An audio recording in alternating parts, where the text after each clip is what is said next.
หลังมอชอพี่น้องท่านผู้ฟังดำเนินรายการด้วยเก้ากับผมพระหลวงสว่างธาตุอินจันทร์ประธานเครือข่ายกองทุนแม่ของแผ่นดินจังหวัดเชียงใหม่และ8จังหวัดภาคเหนือรองประธานศูนย์ประสานงานกองทุนแม่ของแผ่นดินแห่งชาติก็มาพบปะพี่น้องท่านผู้ฟังมาเปลี่ยนบรรยากาศให้พี่น้องท่านผู้ฟังได้เปลี่ยนบรรยากาศหลังจากฟังสาระธรรมะหรือว่าสาระสปะจากทางสถานีต่างๆก็มาฟังขโยมเก่านำเอาสาระสปะร้อยอันปันเรื่อง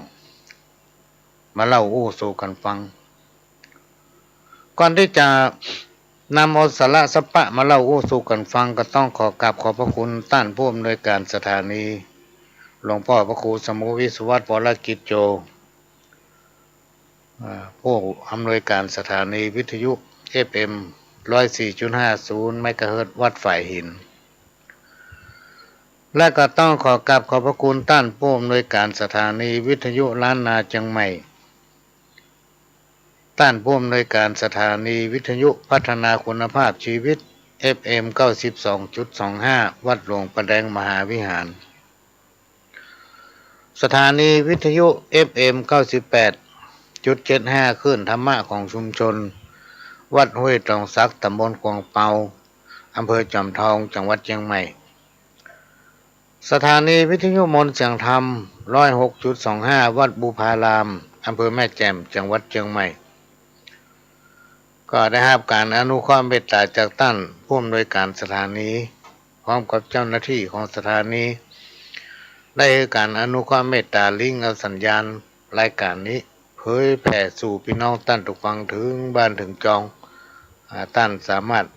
รับฟังได้รายการของพระหลวงสว่างก็จะมีทุกวันเสาร์พี่น้องท่านทุกฟังตั้งแต่เวลา 4 โมงถึง 6 โมงแมลงและก็วันอาทิตย์ตั้งแต่เวลาบ่ายโมงถึงบ่าย3 โมงหลังจากนั้นก็พักเนี่ยกินทำข้าวปลาอาหารกันสักแป๊บหนึ่ง5 โมงก็มาปะกันใหม่แล้วก็เป็นประจำทุกคืนวันพฤหัสตั้งแต่เวลา3 ทุ่มถึง 4 ทุ่มก็มาพบปะกันทางสถานีวิทยุแห่งนี้ตอนนี้ก็กำลังหาโอกาสอยู่พี่น้องท่านผู้ฟังถ้าสถานีว่างเวลาไหนในภาคกลางคืนบอกว่าจะเป็นวันธรรมดาหรือเสาร์อาทิตย์ถ้ามีโอกาสก็จะมาพบปะพี่น้องท่านผู้ฟังเป็นรายการพิเศษมาเป็นคู่เป็นเกมพี่น้องท่านผู้ฟังที่นอนบัดหลับ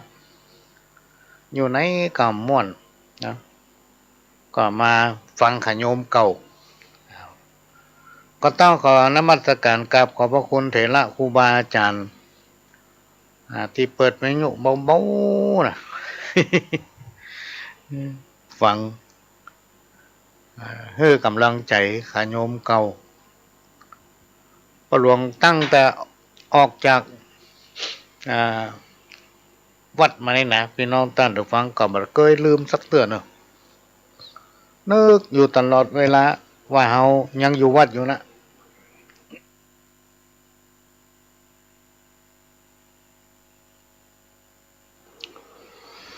ขวัญมันให้อยู่วัดนะ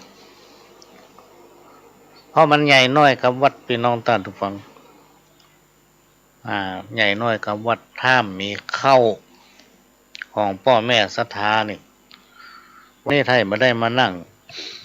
พบปะพี่น้องท่านผู้ฟังละกินข้าวหลายไหก็เลยถือว่าพี่น้องคนฟังนั้นเป็นเสมือนญาติบอกว่าจะไปที่ไหนบนผืนแผ่นดินเนี่ยพี่น้องท่านผู้ฟังก็จะนึกอยู่เสมอว่าคนทั้งหลาย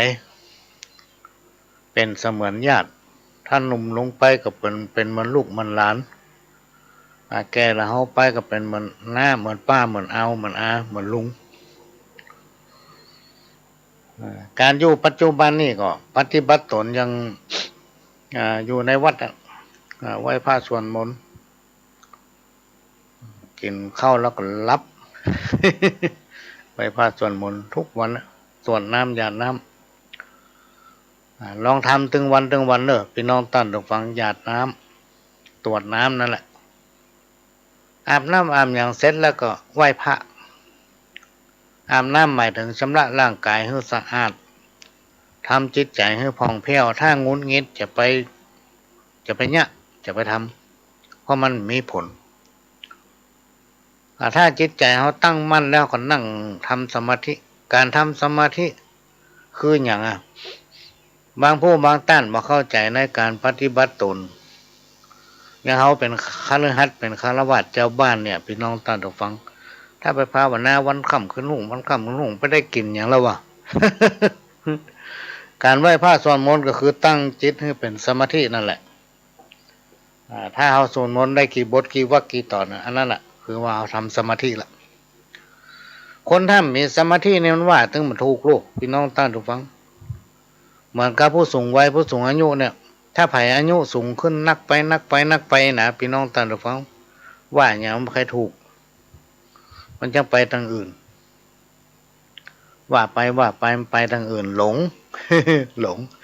เพราะนั้นต้องกางตำราตัวเอาตำรามาประกบว่าเขากำลังว่าอันนี้เนยบางทีถ้าเรามีสมาธิเนี่ยพี่น้องตั้งใจฟังว่าไปเถอะมันถึงมันหลงแล้วมันถึงมันลืมไหว้พระประจำวันก็เอาง่ายๆก็คืออรหังสัมมาเนี่ยพี่น้องตั้งใจฟังอรหังสัมมาเสร็จแล้วก็ว่านะโมเนาะนะโม3 รอบแล้วก็นอกนั้นก็แล้วแต่ท่านจะตั้งจิตอธิษฐานจะไหว้อะไรก็แล้วแต่เป็นสูตรมนต์จะว่าทำวัดเจ้าทำวัดเย็นก็ได้หมดปารมี9 ชั้นก็ได้แล้วมันมีทำอย่างหนึ่งพี่น้องตั้งใจฟังก็คือการปูชาเตียนด้วยคนเมืองศรัทธาเจ้าพุทธเขาเนี่ยตั้งเหนือเขาเนี่ยพี่น้องตั้งใจฟังประเดี๋ยวนี้มันจะมีกระตังเหนือนะมีไปทั่วเลยคือการบูชาเตียนเนี่ยมันเป็นกำลังใจเป็นคนกำลังใจเวลาเราทำไปแล้วรู้สึกสบายใจพี่น้องท่านผู้ฟังแต่มันมีตึงดีตึงให้ก็คือเป็นดาบ2 คมถ้าเราไปจ้างจุดมาจ้างพอสถานที่มันเนี่ยมันก็อาจจะเกิดภัยซึ่งเป็นภัยจากการกระทำของเรานั่นนะก็อาจจะไม่หอไม่บ้านไม่จองไม่สถานที่แห่งนั้นถ้าเป็นไปได้เนี่ยพี่น้องตั้นดูฟังเตียนนะถ้าเขาจุดแล้วก็เขาไหว้พระเสร็จแล้วเขาดับแล้วมานอนนี่เนาะมันกับใจเหมาะปกติเตียนถ้าดับแล้วนะเพิ่นบ่ฮือเอามาจุดตามไว้น่ะอันนี้ไปหันมาหลายที่แล้วแต่เขาบัดตักเนอะมาบดีอุปมาเหมือนเตียนน้ำมนต์เนี่ยพี่น้องตั้นดูฟังโดยเฉพาะถ้าเขากล้าขายเวลาพระสงฆ์องค์เจ้าหรือพ่อมักกะทายกอาจารย์ได้ทำพิธีอย่างก็แล้วแต่ในคณะนั้นมันมีการทำน้ำมนต์ตัวก็เอาเตียนโยดในหม้อน้ำมนต์พอได้สักน้อยเดี๋ยวแป๊บเดียวคาถามันหมดละมันมีช่วงจังหวะของมันพวกก็จะเตียนนั้นจุ่มน้ำดับหลายคนมาเข้าใจห่อปิกบ้าน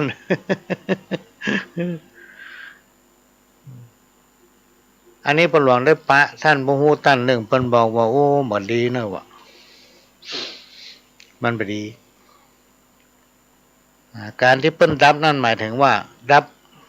สิ่งชั่วร้ายอย่างทั้งหลายเนาะอุบัติภัยอย่างทั้งหลายเนี่ยมันดีอย่างก็คือควรกำลังใจแต่ถ้าเอามาบ้านมันดับว่ะ กล้าขายมันก็ดีระวังไว้เถอะ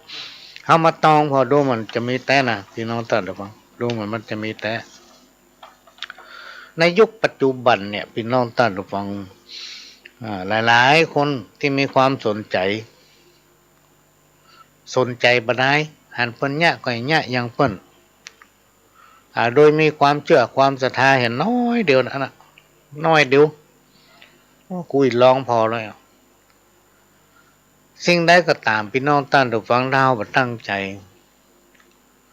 เฮาประทำด้วยความเชื่อเฮาประทำด้วยความศรัทธาเนี่ยทำไปเถอะมันถึงมันได้ผลแต่ถ้าเรามีความเชื่อความศรัทธาในสิ่งนั้น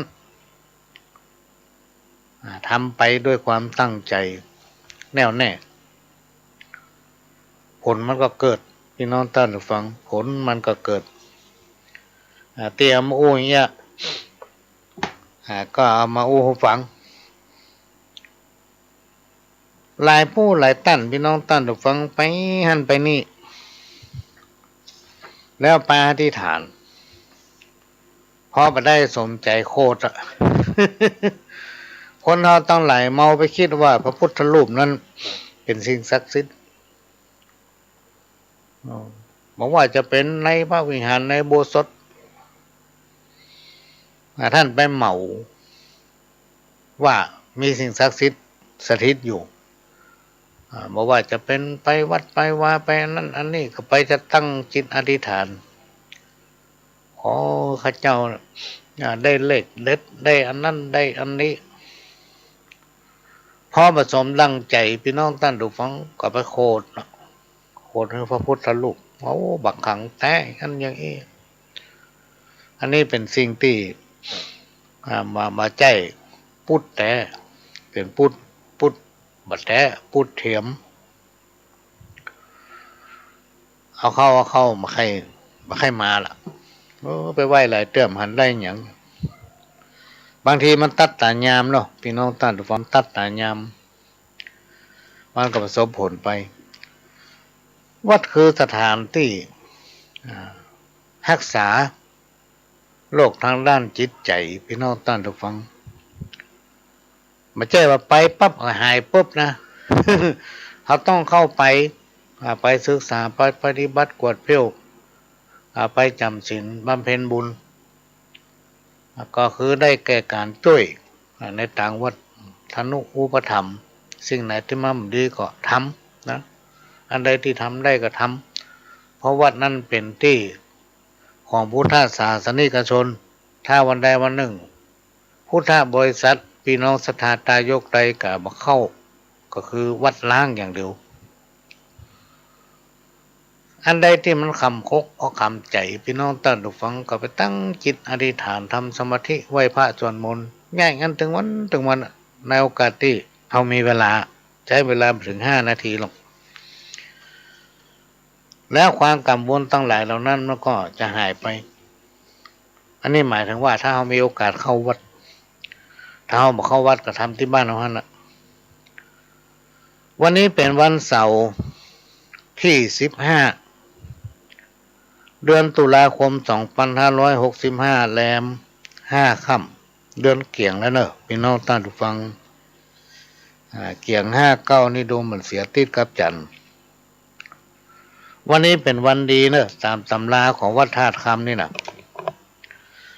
วันนี้เป็นวันราชาโชคน้ำถุงเดียวเต็มไหหรอกนุ่งผ้าไหมดีดำหัวดีตัดผมดีตัดเล็บบดีเนอะแล้ววันนี้เป็นวันหัวเข้านะพี่น้องท่านผู้ฟังห้องขวัญมาตอนท้ายเพิ่นบอกว่าใดเพิ่นบอกว่าทำการมงคลจะได้ผลปันเต้าจะได้ของเก่าคืนมาอันนี้ก็มาอ่านให้ฟังจะดีได้กระจ้างเด้อพี่น้องท่านผู้ฟังเหมือนกับคนหนึ่งเพิ่นโอ้ว่ามีคนหนึ่งเพิ่นบอกว่าแข่งเรือแข่งรถแข่งเรือแข่งกันได้แต่แข่งบุญวาสนานี่แข่งตากันบ่ได้นี่คนเนี้ยเถียงว่าบุญวาสนานี่มันอยู่ที่การกระทำของคนมันอยู่ที่ตัวเฮาถ้าเราทำความดีสั่งสมไปเรื่อยๆวาสนาเฮาก็ดีนี่เนาะถ้าเราทำความบ่ดี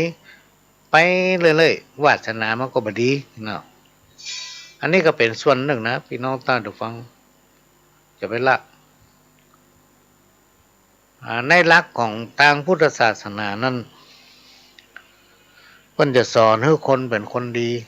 ดีอย่างใดทุกคนเป็นคนดีเหมือนกันหมดพี่น้องท่านผู้ฟัง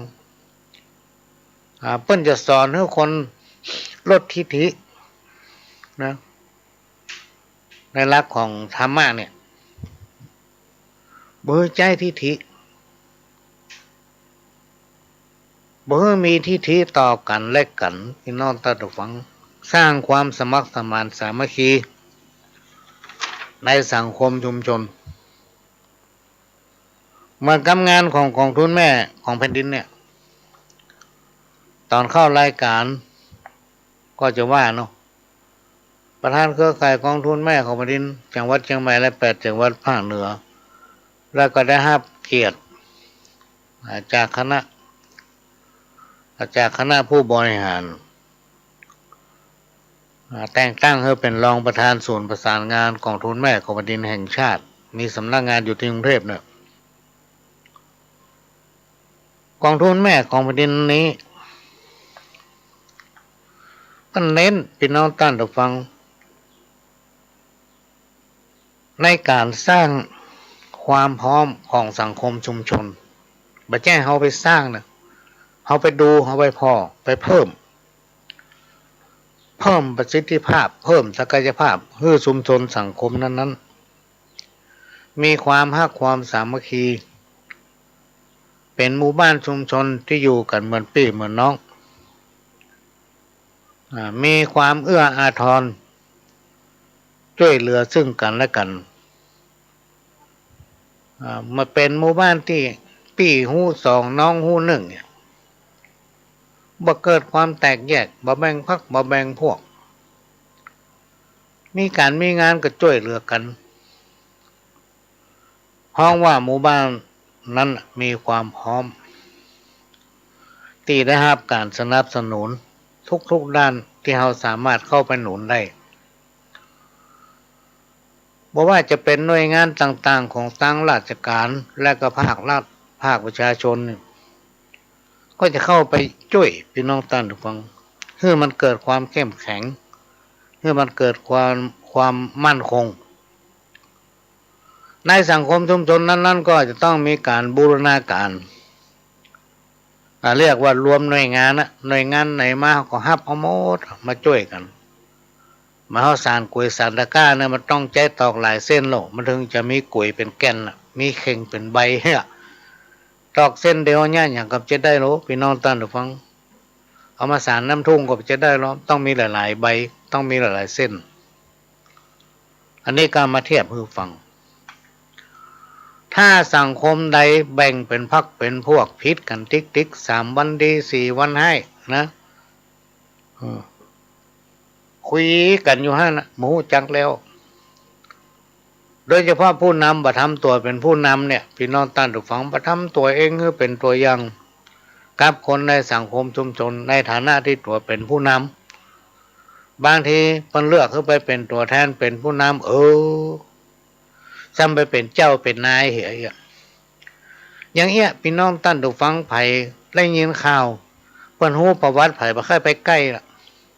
มีหลายหมู่บ้านที่เขาแจ้งมานี่น่ะเฮาไปหรอกต้องขอสุมากับพี่น้องท่านผู้ฟังแต่เฮาต้องไปถ้าเฮาไปแล้วเฮาเก็บเอาปัญหาเขามาปวดหัวพี่น้องท่านผู้ฟังโอ้ยนอนบ่หลับไปไม่อยากไปเพราะฉะนั้นเราจะต้องดูความพร้อมของสังคมชุมชนพี่น้องท่านผู้ฟังถ้าสังคมชุมชนไหนมีความพร้อมสามัคคีสามัคคีสังคมนั้นเจริญ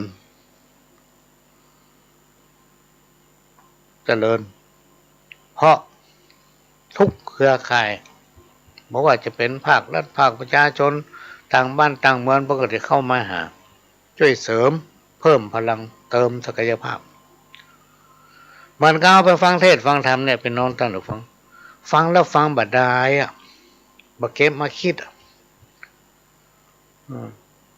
ฟังบัดดายฟังแล้วก็แล้ว5 ไหนจบแล้วก็ปีกบ้านนอนล้ำผู้ยากการต่อลืมอ่านกระพิษหัวกันยังเก่านะบ่มีการพัฒนาตนเองเหมือนเขาเป็นผู้ธรรมกะ ไปวัดก็ดีไปฟังเทศน์ฟังธรรมไปที่ไหนๆก็ดีไปนั่งเอาคนด้านนะมาเก็บเอาสิ่งที่มันเป็นประโยชน์มาเป็นข้อคิดว่ามันต้องมีไผพี่น้องท่านผู้ฟังที่ต้องการให้สังคมชุมชนของตนเองโดยเฉพาะลูกเต้าเหล่าหลานในวันภายหน้าเนี่ยอยู่เย็นเป็นสุขทุกคนมีความปรารถนาเพื่อสังคมชุมชนของตนเองเป็นชุมชนตัวอย่างลูกเต้าเหล่าหลานอยู่เย็นเป็นสุขเพราะฉะนั้นเราต้องเริ่มจากตัวเฮาการที่เราจะไปพัฒนาไผ่ๆเนี่ยพี่น้องท่านผู้ฟังต้องพัฒนาตัวเก่านะต้องพัฒนาตัวเก่าไม่ว่าจะอยู่ในวงการไหนพี่น้องท่านผู้ฟังไม่ว่าจะเป็นฆราวาสไม่ว่าจะเป็นคฤหัสถ์ไม่ว่าจะเป็นนักบวชต้องทำตนเองให้เป็นตัวอย่างนะให้เป็นตัวอย่างกับคนอื่นแล้วเพื่อนสามารถนำไปพิจารณาปฏิบัติตามได้พี่น้องท่านผู้ฟังถึงวันเนี่ยพี่น้องท่านผู้ฟังมันจับจุดบอกกันได้นะไปตั้งหนึ่งเป็นอย่างหนึ่งไปอย่างหนึ่งเป็นอย่างหนึ่งไปอย่างหนึ่งว่าอย่างหนึ่งเนี่ย มันมีหลายแง่หลายมุมหาที่ทำเพื่อไขว้เขวเพราะฉะนั้นเลยมีการรณรงค์เพื่อมีความสมัครสมานสามัคคีและรวมใจกันเป็นหนึ่งมันดังเปรียบให้ฟังตะเกียบถ้าเรามีตอกหลายๆเส้นเราสามารถที่นำมาสานตะกร้าสานกุยสานเข่งได้มันจะมีความมั่นคงเอาขี้เงี้ยเอาขยะเอากระลำเอาบะเต้าบะแตงเอาผักกาดเอาสะปะพืชผักส่วนขวาเข้าไปใส่หิ้วไปไหนมาไหนก็ได้แสดงว่าตอกนั้นมันมีความประสานกันมีความสามัคคีกลายเป็นกุยกลายเป็นตะกร้ากลายเป็นเข่งอันนี้ก็เป็นสิ่งที่นำมาฝากให้เป็นข้อคิดง่ายๆที่ผ่านมาจนถึงปัจจุบันเนี่ยพี่น้องท่านผู้ฟังเฮาโดนภัยธรรมชาติเป็นต้นว่าโควิดมันเข้ามาเฮาได้กี่ปีหรอกมาจนถึงวันนี้ที่ว่ามันคลายไปพ่องไล่นะแต่ก็ยังมีการป้องกันคือไปไหนก็ใส่เม็ดปิดจมูกหูดังอย่างที่คนหลายๆกลุ่มที่เข้าไปยุ่งอยู่ห่างๆกันเป็นเรื่องที่เราต้องป้องกันอยู่นะโควิดเนี่ยมีปัญหาในการทำมาหากินทำให้ภาวะเศรษฐกิจสุดตัวลงนักขนาดระบาดใจการบ้านเฮามันมีไปทั่วโลกพี่น้องท่านฟังมีไปทั่วโลก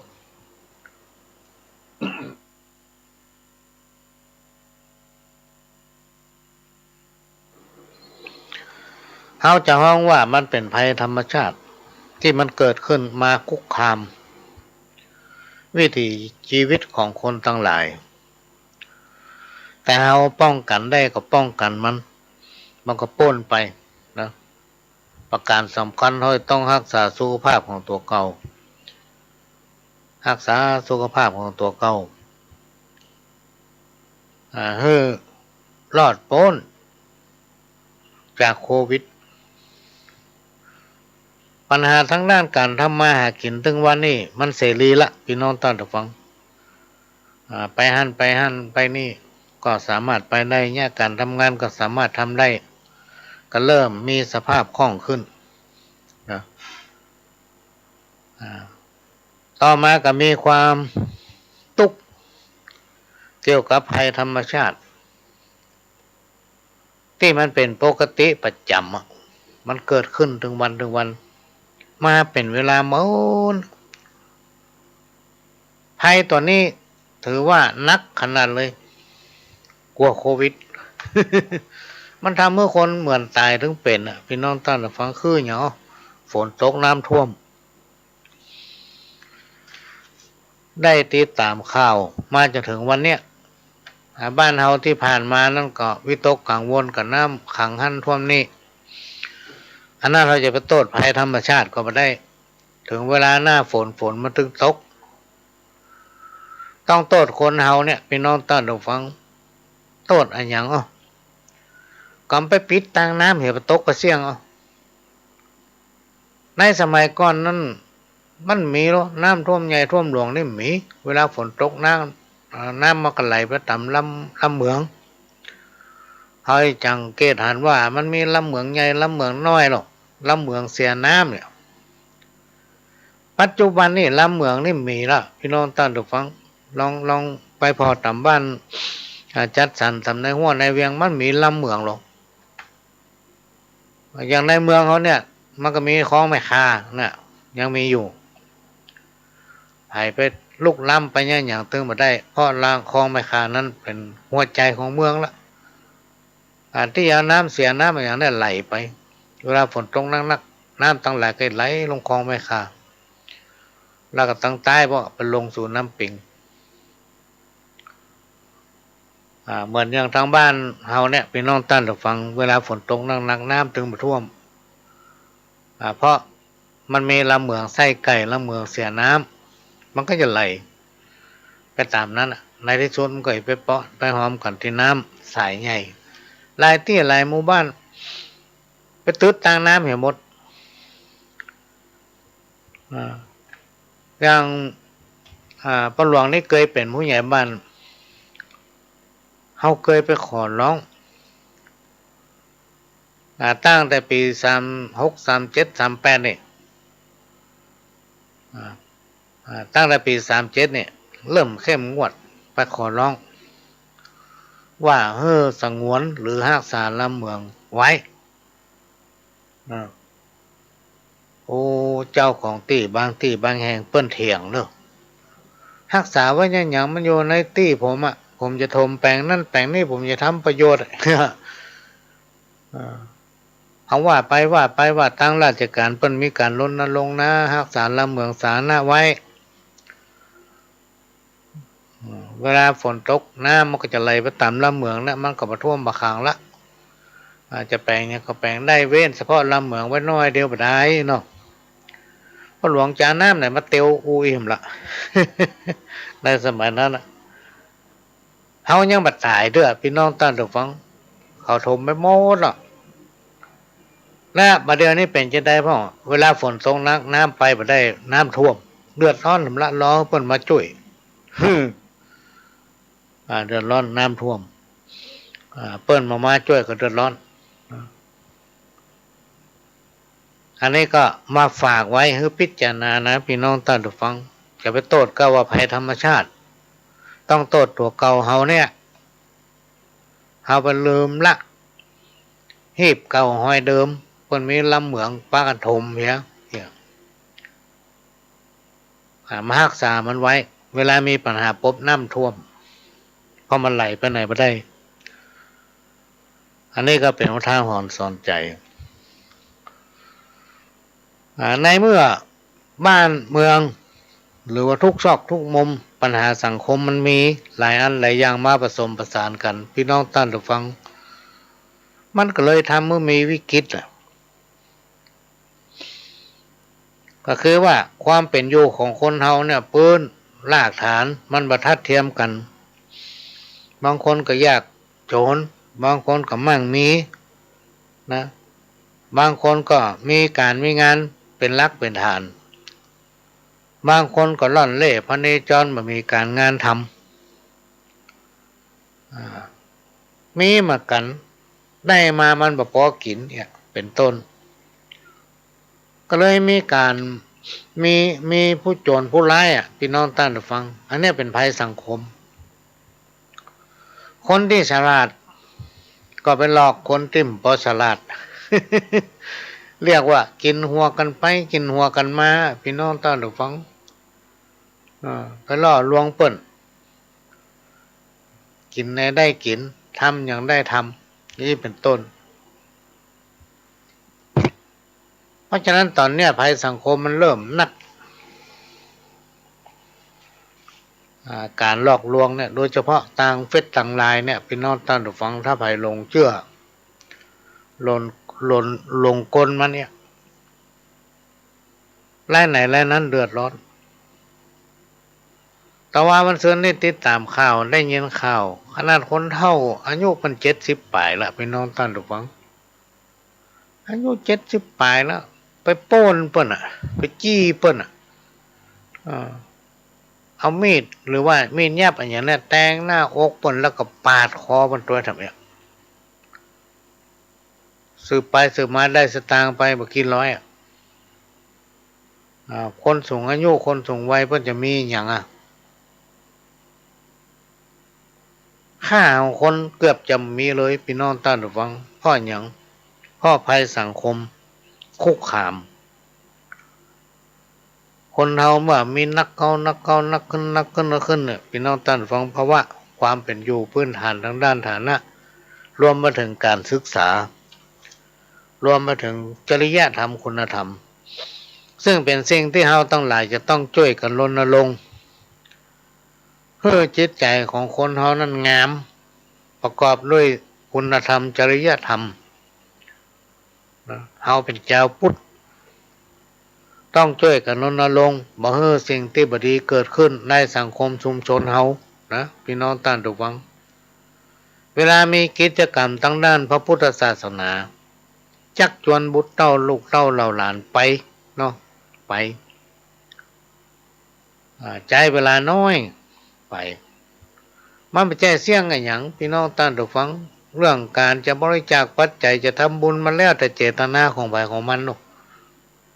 แต่ถ้าเอาไปนั่งบาร์ไปนั่งคาราโอเกะ ไปนั่งร้านอาหารเนี่ยอันนั้นมันไม่ใช่ตามเจตนาละพี่น้องท่านผู้ฟังเขาสั่งอย่างกินไปเขาต้องจ่ายให้เพิ่นตามนั้นนะถ้ามีสตางค์จ่ายเพิ่นยับหัวละเนี่ยเขาก็ลองคิดพอเขาไปนั่งกินเหล้ากินเบียร์เสี่ยงขนาดไหนใจเวลาเป็นเกิงวันบางที่บางแห่งกินกันคืนหุ่งแต่เขาไปวัดกรรมเดียว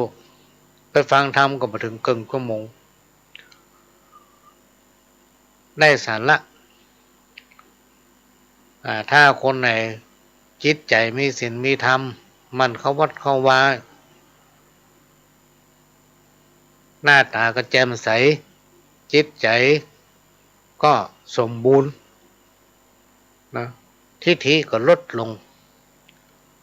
เหมาะกับการเป็นคนเหมาะกับเป็นตัวอย่างให้กับลูกกับหลานเฮาอายุเท่าใดกันละพี่น้องท่านผู้ฟังแล้วเฮาไม่ได้มีแค่เฮาคนเดียวเฮามีลูกมีเมียมีลูกมีหลานมีญาติพี่น้องที่อยู่ร่วมกันเมื่อเฮาตายไปมีอย่างพ้องที่เฮาจะฝากเป็นตัวอย่างไว้ให้เขานำปฏิบัติอันเนี้ยพี่น้องท่านผู้ฟังต้องสังวรจะต้องช่วยกันละเพื่อเขาจะได้นำปฏิบัติแล้วอยู่ในสังคมชุมชนที่มีคุณภาพบ้านเฮาเมืองเฮาที่เป็นหลั่งไหลกันมานี่ถ้าโอ้ถึงประเทศไทยนี่เพิ่นเคยมากันขนาดเพราะมันเป็นประเทศที่มีอริยธรรมประเทศที่มีคนที่มีความสวยงามทางด้านจิตใจคนไทยโดยเฉพาะชาวพุทธเท่านั้นมีความจริงใจต่อกันมีความฮักสมัครสมานสามัคคีเนี่ยเป็นเสน่ห์พี่น้องท่านผู้ฟังที่คนทั้งเมืองนอกเมืองนาได้เพิ่นใครมาอยู่ใครมาสืบทอดวัฒนธรรมประเพณีของชาวพุทธเฮาอันนี้ก็มาฝากไว้เนอะพี่น้องท่านผู้ฟังฝากไว้ในรายการวันนี้กฐิน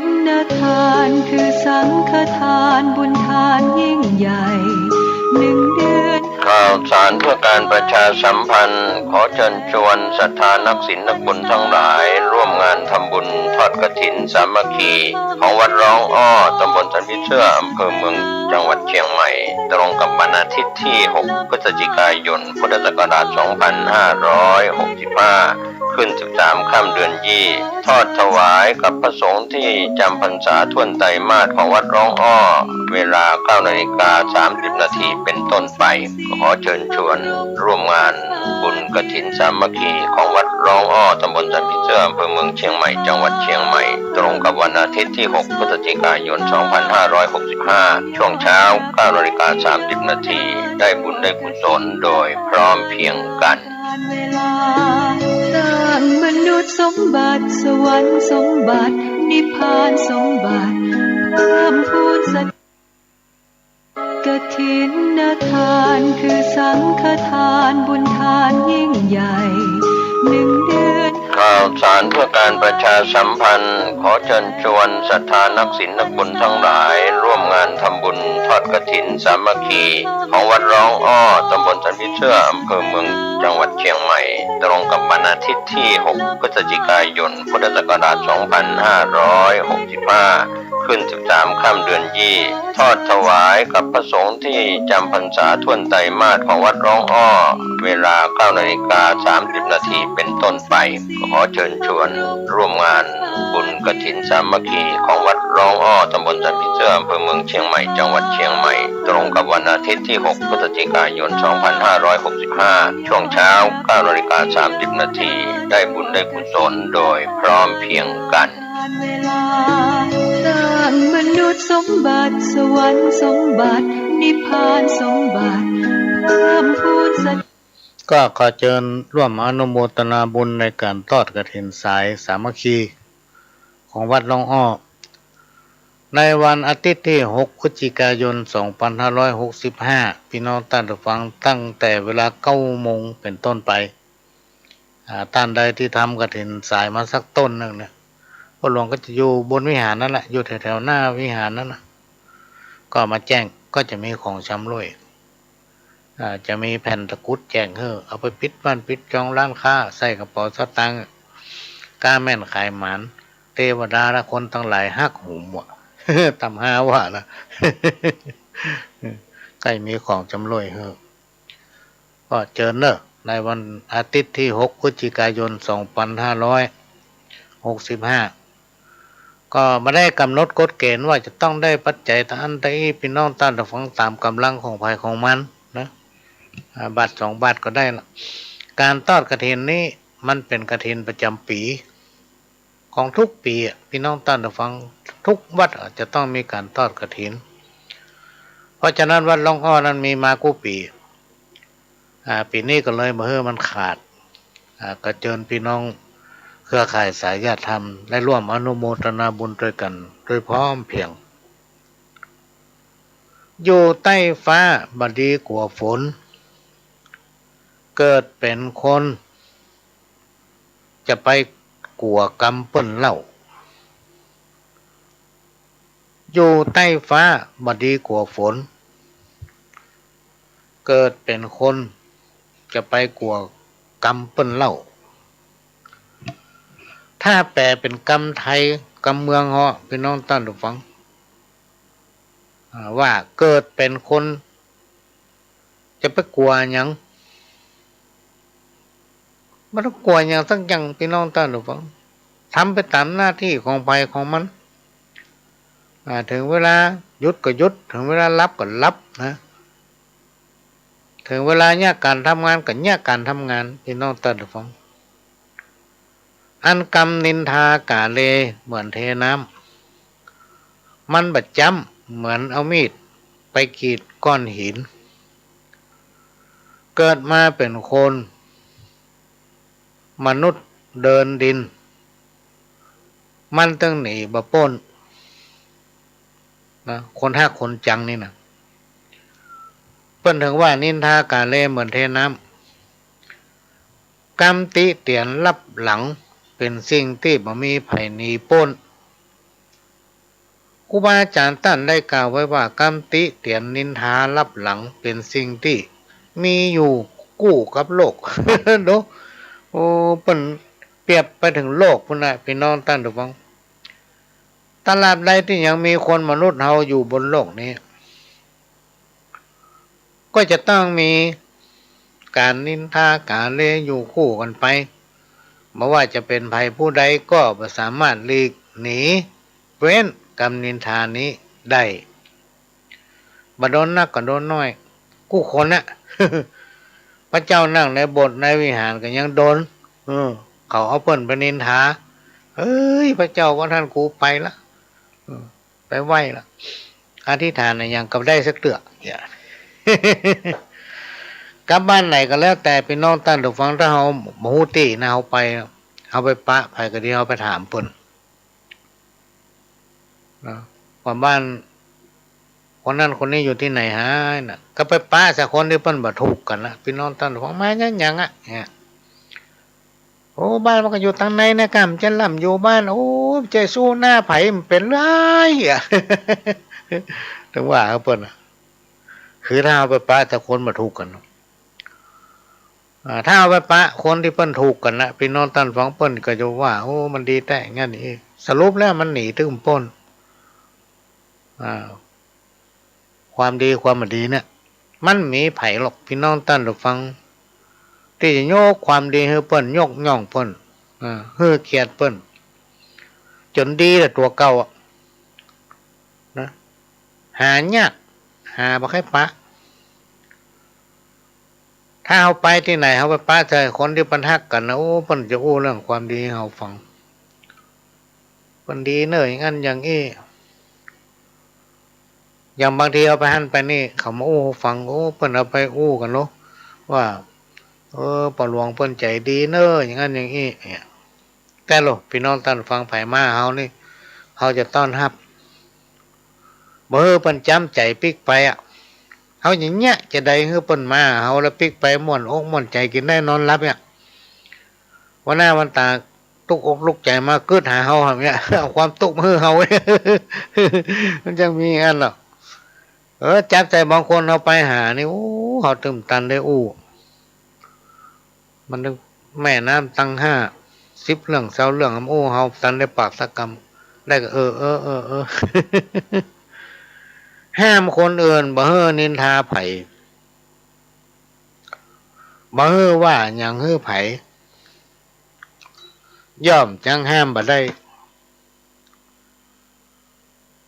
แต่ห้ามตนเองบ่เฮ้อติสินนินทาด่าว่าไผนะห้ามตัวเก่าบ่เฮ้อกล่าวว่าเล่าขวัญไผอันเนี้ยพี่น้องตามฟังมันห้ามได้ครูบาอาจารย์ว่าห้ามได้ไผจะว่าจะได้ก็จ้างตบมือข้างเดียวมันบ่ดังหรอกถ้ามันได้ว่าอย่างเฮาไปแล้วมันกินได้นอนรับก็ปล่อยมันเมื่อคืนเราก็นั่งไหว้พระอิติปิโสภควาสัมมาทิฏฐิสัมไปที่นั่นนะโมไม่เห็นอย่าได้มากระทำเก่งต่อข้าพเจ้าสัพพะสัตตลูวินาศสันตุปิกไปเข้ามันหมดเฮาบ่ได้ว่าไผนั้นนี่นะบ่ได้ไปแจ้งไผตุยเอาไว้ไปตามมันเนี่ยอันนี้ก็มาเล่าสู่กันฟังเด้อพี่น้องท่านผู้ฟังขณะนี้พี่น้องท่านผู้ฟังก็กำลังรับฟังรายการสาระสัพพะรายงานปันเรื่องจากสถานีวิทยุกระจายเสียงพระพุทธศาสนาแห่งชาติและสังคมขึ้นเพื่อการศึกษาพระพุทธศาสนาและวัฒนธรรม FM 104.50 เมกะเฮิรตซ์จากวัดฝายหินวัดฝายหินตั้งอยู่หลังมช.พี่น้องท่านผู้ฟังตำบลสุเทพอำเภอเมืองจังหวัดเชียงใหม่ไปทางถนนหลังมช.เนี่ยทางกาดต้นขยอมนะสถานีวิทยุ FM 104.50 เมกะเฮิรตซ์วัดฝายหินนั้นเป็นของพี่น้องคนฟังทุกท่านในวันที่6 พฤศจิกายนเป็นวันอาทิตย์ที่วัดหลวงอ้อจะมีการทอดกฐินสายสามัคคี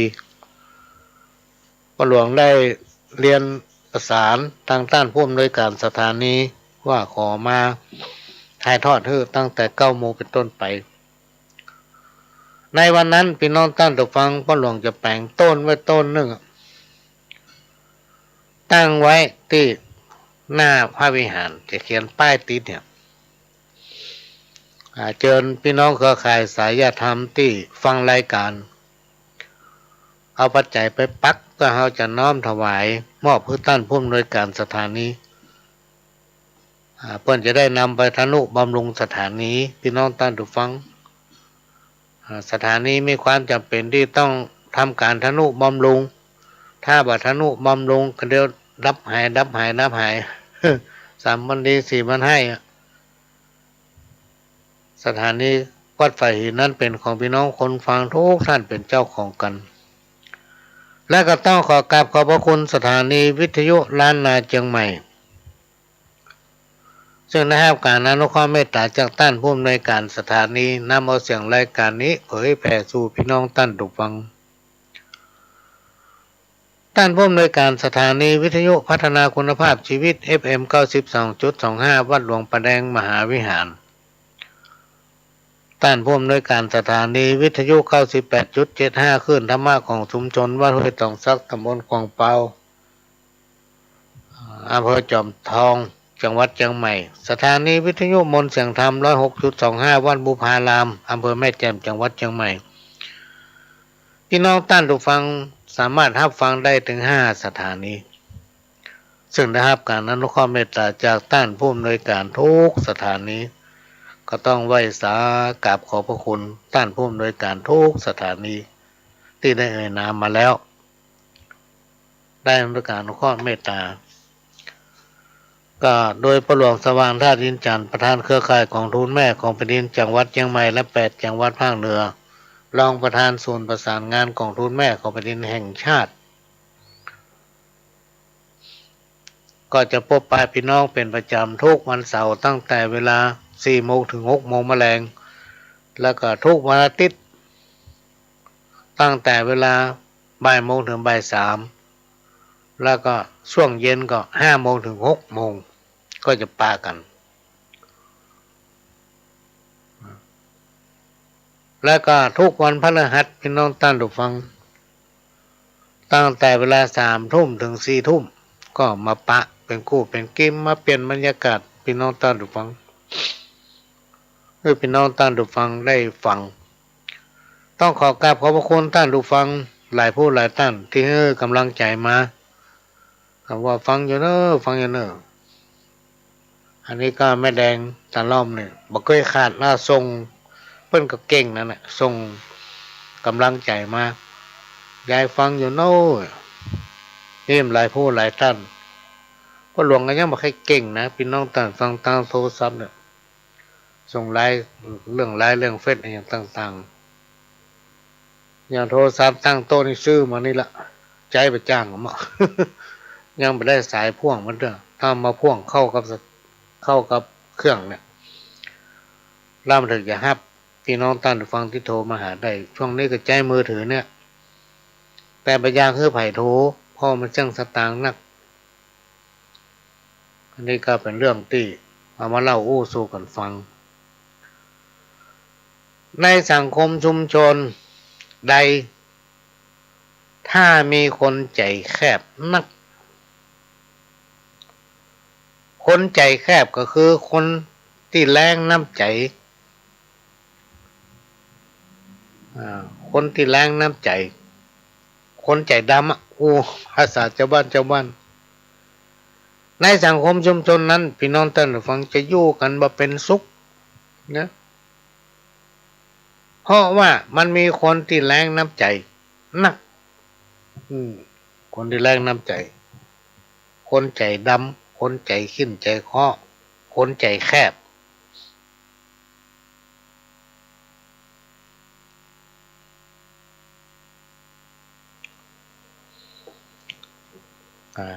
เนี่ยถ้าเมื่ออยู่กันมาม่วนเพราะมันมีน้ำใจต่อกันบริวารมีนักเพราะน้ำใจงามบริวารหนีเพราะน้ำใจลดบริวารหมดเพราะน้ำใจแห้งในสมัยก่อนพุทธกาลพี่น้องท่านผู้ฟังสิงสารสัตว์ผู้ได้หมดคนเฮาในการครั้งนั้นยังมีหนูฝูงหนึ่งพอถึงฤดูร้อนก็จะช่วยกันทำการพัฒนาป่ากันขุดหูหมู่หนูทั้งหลายต่างก็มีความสุขมีความขยันขันแข็ง มีความสมัครสมานสามัคคีร่วมแรงร่วมใจกันเป็นอย่างดีแต่ในเวลานั้นมีหนูตัวหนึ่งเตียวไปเตียวมาบ่ยอมช่วยงานเพื่อนหนูหันเข้ากับป้ากันต่อว่าโอ้เป็นจะได้ว่าบรรยากาศบ่คุ้นหูช่วยกันอยู่ด้วยกันก็ต้องช่วยกันแยกกันทำงานเพื่อนหนูตัวนั้นตอบว่าเรื่องอันอย่างเฮาจะช่วยเพราะว่าเฮาไปแจ้หนูว่าแล้วก็กลางปีกเฮือหมูหนูตั้งหลายพอบรรดาหมูหนูตั้งหลายกับป้ากันจับได้ว่าโอ้ไอ้นี่มันใจหนูมันเป็นหนูเก้หนูจะได้ว่ามีปีกอีโลกก็เอิ้นเฮือหมูหนูตั้งหลายพี่น้องท่านผู้ฟังป้ากันขับไล่เพื่อให้หนูปลอมหนูเก้เนี่ยหนีเจ้าหนูเก้ก็เลยจำเป็นต้องฟั่งบินหนีขืนอยู่ตายแน่พ่อหมูหนูตั้งหลายจะมาลุมทำร้ายตัวเองและก็ตัดสินใจไปอยู่กับหมูนกอยู่มาวันหนึ่งฝูงหมูนกตั้งหลายกับป้ากันพัฒนาเรียกว่าพัฒนาตนเองด้วยการทำที่อยู่อาศัยช่วยกันหาเศษไม้เศษหญ้ามาคัดสารทำรังฝ่ายหนูแก้กับบินหนีมาอยู่กับฝูงนกก็มาช่วยเปิ้นหญ้าการทำงานอย่างใดสักอย่างถ้าเมื่อหมู่ฝูงนกตั้งหลายตั้งกับป้ากันรำคาญตาป้ากันเอิ้นว่าเปิ้นหญ้าการก็มาช่วยเปิ้นหญ้าเปิ้นหาใบไม้เส้นหญ้ามาแป่งลงแป่งลังก็มาช่วยกันทำอย่างนี้จะอยู่ด้วยกันได้อย่างใดฝ่ายเจ้าหนูเก๋ก็ตอบว่าเรื่องอันยังเขาจะช่วยเขาไปใจนกลูกนกที่ไหนมีหูว่าแล้วก็ทำท่ากระดิกหูหมูนกตั้งหลายพอบรรดาหมูนกตั้งหลายบกองหันก็ป้ากันโมโหพี่น้องตั้นฟังเอิ้นห้องกันว่าหมู่เฮาจงมาช่วยกันขับไล่นกปลอมมาบ่อยๆมาช่วยกันจิกช่วยกันไล่นกปลอมฝ่ายเจ้านกปลอมก็ต้องหนีพี่น้องตั้นฟังคืนมานี้ต้องตายแล้วจะโดนหมูนกตั้งหลายมาลุมจิกในที่สุดหลังหางก็มีอยู่หูก็มีซุกหัวนอนต้องพเนจรล่อนเล่กลายเป็นสัตว์จรจัดพี่น้องท่านผู้ฟังง่วงนอนบ่ฮู้จะไปนอนที่ไหนทนบ่ไหวแล้วแห้งก็ต้องไปห้อยหัวตำเก้าไม้ตำหน้าวิหารตำหน้าโบสถ์ตำหน้าหลังคาตำเก้าไม้เส้นเนี่ยทุกวันเนี่ยเขาจะห้องไอ้นกแกนี่ว่าค้างข่าวหรือนักปราชญ์ราชบัณฑิตครูบาอาจารย์เพิ่นจะบอกว่านกมีหูหนูมีปีกนกมีหูหนูมีปีกกลายเป็นสัตว์อาเพศต้องห้อยหัวนอนตั้งแต่เกิดจนตายนะเพราะการกระทำของตนที่ปฏิบัติตนเอาเปรียบแม้นกระทั่งฝูงสัตว์เอาเปรียบเปิ้นไปเสียกูยังพี่น้องท่านผู้ฟังก็เลยถูกสังคมรังเกียจเข้ากับไผก็บ่ได้แม้นกระทั่งเวลาจะจะฉี่ก็ต้องฉี่ลดตัวเองนะเนี่ยเข้าหาไผบ่ได้สักคนนกมีหูหนูมีปีกแล้วก็จะมาพูดถึงเรื่องโทษของคนใจแคบคนใจแคบคือคนที่หันแก่ตัว เรื่องเล่าสืบตามกันมาเมื่อแล้วโบราณกล่าวว่า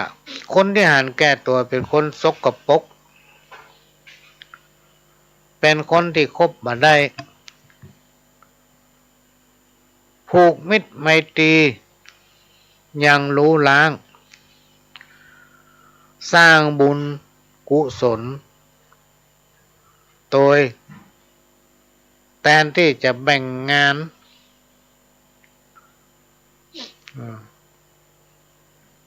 แทนที่จะเบ่งบานพี่น้องท่านผู้ฟังกับเหี่ยวแห้งบ่มีผลดีอย่างสักอย่างเพราะว่ามันเป็นคนใจแคบมักจะแสดงอำนาจเกินตัวหรือว่าเบ่งเกินตัวครูบาอาจารย์ท่านได้เคยกล่าวให้ฟังว่าคนประเภทเนี้ยบอกว่าจะเนี่ยทำอันอย่างกึดการสิ่งใดก็ประสบความสำเร็จคำสอนของคนสมัยก่อนเนี่ยเปิ้นกล่าวไว้เพื่อเป็นอุทาหรณ์สอนเตือนใจว่าได้ยศอย่าประมาทเมื่อใดได้อำนาจก็อย่าเมายศเป็นเหตุให้ตัวพยองเมาสักมักทำตัวเองให้ลำพองเมาทรัพย์มักทำตัวเองจ่องหองแถมการเรื่องที่ครูบาอาจารย์เพิ่นกล่าวว่าเมาตัวลืมตายเมากายลืมแก่เมาเมียหลงเมียนี่ลืมพ่อลืมแม่แก่แล้วอย่าลืมลางพ้องลืมว่าวันนี้อายุตัวเก่าได้ตัวใดแล้วหันละอ่อนสาวน้อยสาวจีจิกปากจิกคอเขาใส่เปิ้นห้องว่าควายแก่ไข่กินหญ้าอ่อน เป็นน้องท่านหรือฟังเดี๋ยวประหลวงจะให้ฟังเทพสักกรรมแล้วก็ขอแจ้งประชาสัมพันธ์ว่าท่านที่ฟังรายการของประหลวงทางสถานีวิทยุล้านนาเชียงใหม่ถึงต้นชั่วโมงเพื่อนจะมีข่าวต้นชั่วโมงประมาณสัก10 นาทีก็มาปะกันไปจนถึง6 โมงแมลงพวกก็ได้จะให้ฟังเทปเก่าสักแป๊บหนึ่งพี่น้องท่านจะฟังแล้วหลังจากนั้นก็จะมาจอยให้ฟังอ่านข่าวให้ฟังเนาะเชิญรับฟังครับไปหั่นไปนี่อิดยิ่งอากาศร้อนสำอิดเวลาเอาไปทำพิธีอันนั้นอันนี้โอ้ต้องได้ใส่แมสบัดระวังก็มาได้พี่น้องท่านผู้ฟังประมาทมาได้แล้วถึงวันเนี่ยก็ดีใจเพราะเพิ่นบอกว่าผู้ที่เป็นไวรัสโควิดเนี่ยมันลดน้อยลงเหลือกี่ร้อยไม่ได้นะในประเทศเราแล้วก็จะกลับกลายเป็นโรคประจำถิ่นอันนี้ก็น่าดีใจเพราะหน้าก็ต้องระมัดระวังแต่ฝนเนี่ยอันตรายพี่น้องท่านผู้ฟังเพราะว่าอากาศตึงวันเราจะว่ามันอาเพศก็ได้มันวิปริตไปเหมือนตะกอนเราลองสังเกตถ้าไปห้ำฝนเนี่ยพี่น้องท่านผู้ฟังมันจะมาก่อนเปิ้นคือไอแคก ในยุคปัจจุบันเนี่ยถ้าไผไอนี่ไม่ได้นะลองไปกลางหมู่กลางลายลองไอคลักโอ้ขอต้องเลยเพราะหน้าเป็นหมู่มาลังโควิดเถอะกะมาลังไวรัสค่ะเนี่ยไผไปห้ำฝนไม่ได้เนอะถ้าเอาห้ำฝนก็ขจายไปอาบน้ำสาหัวอย่างมันก็จะป้นไปอันนี้ก็มาเล่าโอ้สู่กันฟังมาเปลี่ยนบรรยากาศให้พี่น้องท่านได้ฟังสถานีวิทยุวัดไฟเอ็นเป็นของพี่น้องคนฟังทุกท่านเป็นเจ้าของเราจะต้องช่วยกันทนุบำรุงเนอะพี่น้องท่านได้ฟังเขามีการตอดเข้าไปมีอย่างท่านไปที่ธนาคารบริจาคต่อใดก็ได้ไปบอกให้เจ้าหน้าที่เปิ่นขอโอนสตางค์ให้แม่กำเตอร์เอาเข้าหมายเลขอันนี้นะ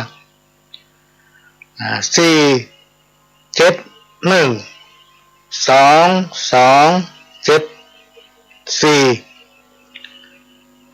927ธนาคารกสิกรไทยสาขาถนนสุเทพท่านจะไปธนาคารไหนก็ได้หมดพี่น้องท่านผู้ฟังแต่ถ้าต่างธนาคารไม่เสียค่าธรรมเนียมนะเสียค่าธรรมเนียมนี่ก็ช่วยกันพี่น้องท่านผู้ฟังเขาจะได้ฟังได้อยู่ด้วยกันไปเมินๆฟังเสียงมันก็ชัดเจนเพราะอย่างสถานีมันดี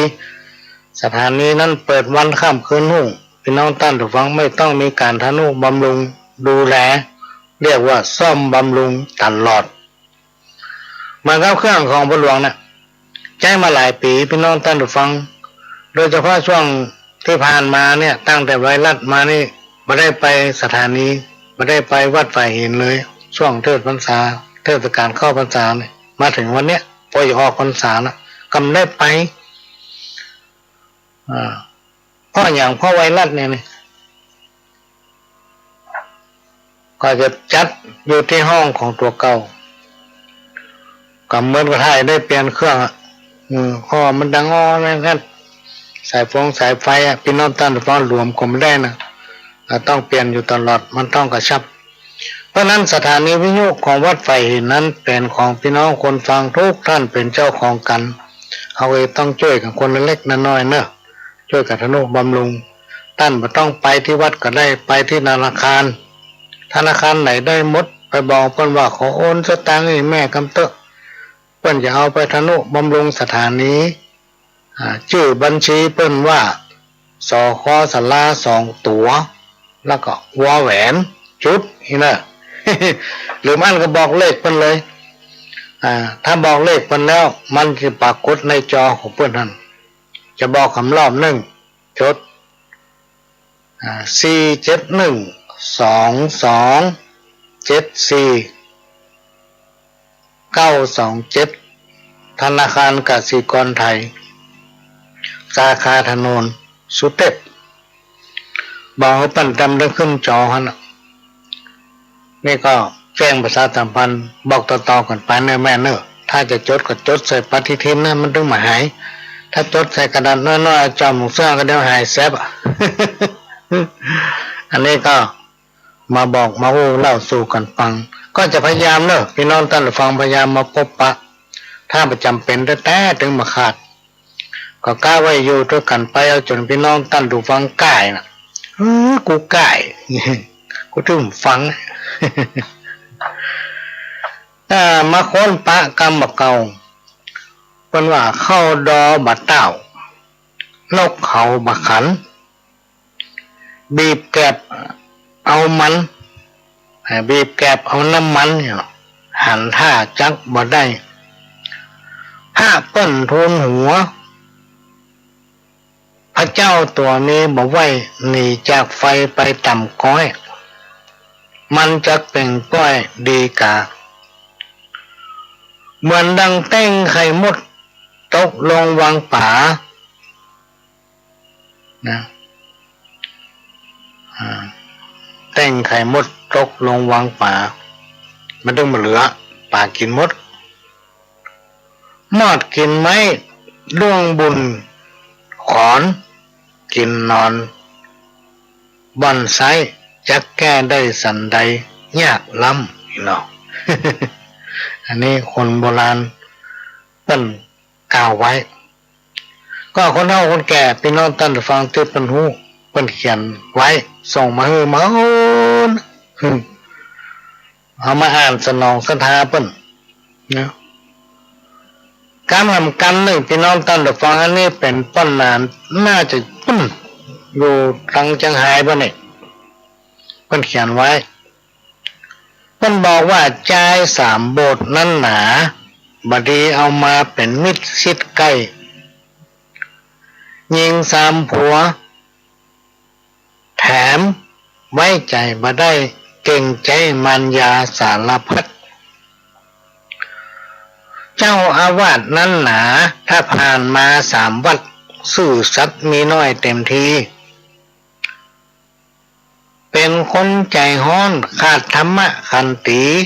เอาได้บดีเอาดีบ่ได้ อันเนี้ยสนองศรัทธาเพิ่นพี่น้องท่านฟ้องเพิ่นเขียนมาเมินละแล้วบ่หลวงเอาไปเก็บไว้ไหนหมูน่าจะเคยเอามาอ่านละแล้วก็เก็บไว้นะเก็บไว้ป้ากระถามมาว่าข้าวอีป้อไม่ไหนข้าวอีป้อไม่ไหนครับข้าวของแม่เว้ยจันดีเนี่ยข้าวให้แม่ไม่ไหนอ่ะข้าวให้แม่ไม่ไหนอ่ะ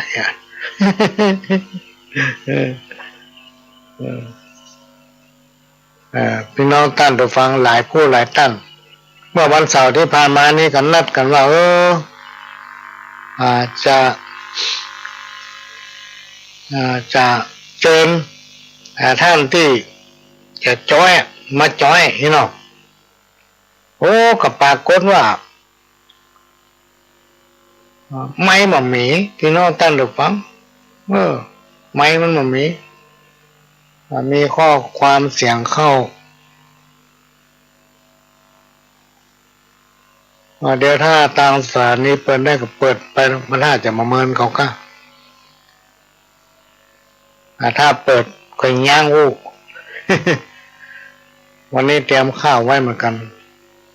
ก็เดี๋ยวจะหาไม้มาพี่น้องท่านผู้ฟังซื้อเครื่องมาละซ้ำใจบัดจ้างครับแล้วก็สายมันละมาคนละรุ่น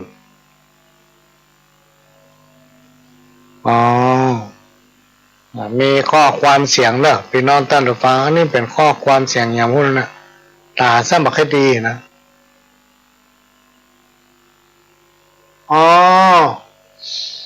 ข้อความเสียงกฐินของวัดหลวงอ้อกันเดียวเนาะกันเดียวเดี๋ยวเปิดให้ฟังจะฟังข้าวก่อนเนอะพี่น้องท่านผู้ฟังไผ่แค่ฟังข้าวพ้องยกมือขึ้นโลอย่างมันหัน หันอยู่เนอะบางคนนอนละเปิดวิทยุไว้ข้างหูจะไปเปิดดังได้ไหมเนอะเวลาเขาว่าอย่างออกไปเนี่ยคนดังนอกเป็นได้ยินเป็นหนวกหูแต่เป็นแค่รับแม่สมาเปิดวิทยุดังเนี่ยรับก่อนไปได้เนาะมาฟังจ้อยเศร้าบทก่อนยอฮัตถาฝ่ามือ10 นิ้วขึ้นต่างวางกิ้วกายเก้าเกษาขอบกลมกาบนบองค์กษัตริย์ตาพระจอมราชามหาราชเจ้าพระราชประสงค์ขององค์จอมเงาทรงคิดแบ่งเบาพี่น้องพระองค์ค้นหาปัญหาปากท้องอยู่ถูกต้องพอดีรายได้เฮาน้อยก้อยอดขันตี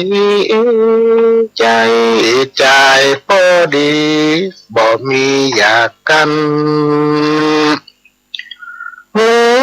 จักถนอมอดออมใจก็บ่มีวันจักตุกตามพระประสงค์ขององค์ประมุขตานตัดสอนให้เฮาฟังอย่าไปฟุ้งเฟ้อเกินหวังเลี้ยงชีพจีวัง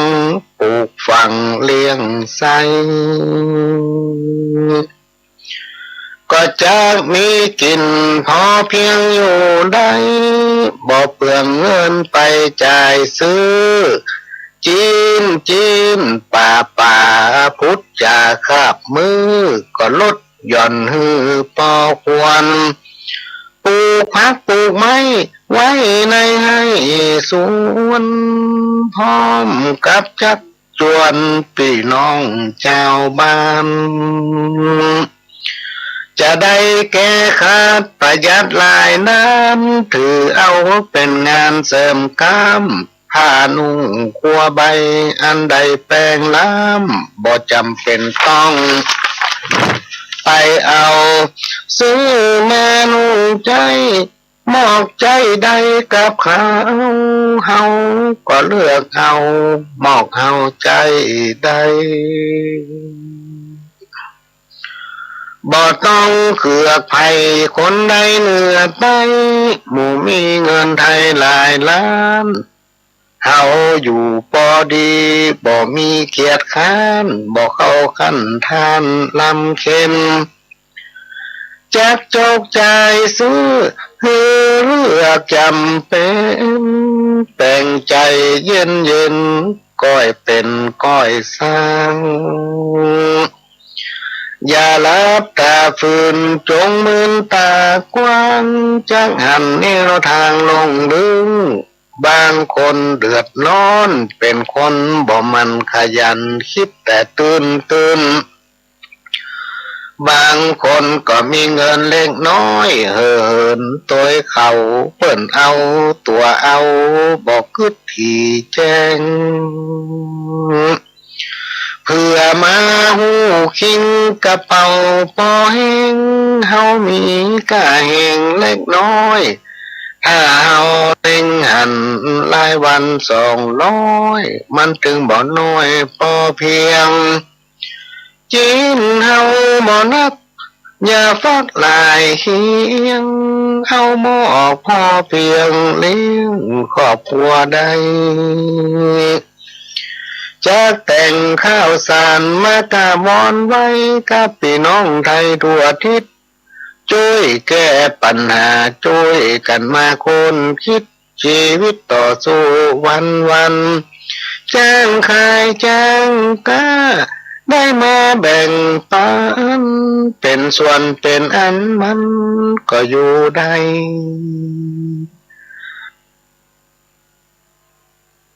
ก็ผ่านไปพี่น้องท่านผู้ฟังนี่เป็นจอยของแม่ฉันรักทรัพย์ลำปางเนาะเมินมาเลยปะเปิ้นหลายปีแล้วพี่น้องท่านผู้ฟังก็มีกรรมตำนานของพ่อเฒ่านี่จังไห้เหมือนกันเพิ่งส่งมาเมินดูมันเคยอ่านไปหลายเตื้อแต่เพิ่งก็โทรถามมาหลายเตื้อว่าอันที่พ่อเขียนส่งมาไม่ไหนไงเนาะ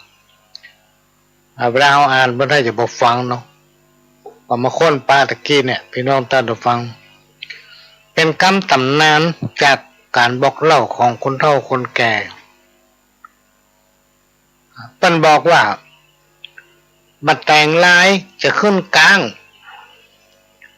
จ้างจะมาเล่นกีฬาปู่ป่าจะติดคุกคนทุกคนจนจะล่ำจะรวยคนขายหวยใต้ดินจะขายได้สบายงัวควายจะได้ขี่รถคนไล่คนกดจะเต็มบ้านเต็มเมืองเหล้าจักเผืองเหลือเข้าสุกคนเฒ่าจะตุกเพราะเลี้ยงลูกเลี้ยงหลานก็อาจารย์แก่วัดจะเมาเหล้าพระสงฆ์องค์เจ้าจะปวดหัวบ่ใครมีไผไหนมาบวชอยู่วัดแผ่นดินจักเลี่ยนเปียงเหมือนหน้ากล่องโคกมองจะล้างนกยางจะได้ออกหากินไก่คนไทยจักได้หัดอู้ภาษาฝรั่งแลดจ้างจักได้นอนบนหลังคาหมูหมาจักมีนักมีหลายคนจักคิดฆ่าตัวตายมีนักแลเสือลายพาดกรจะนอน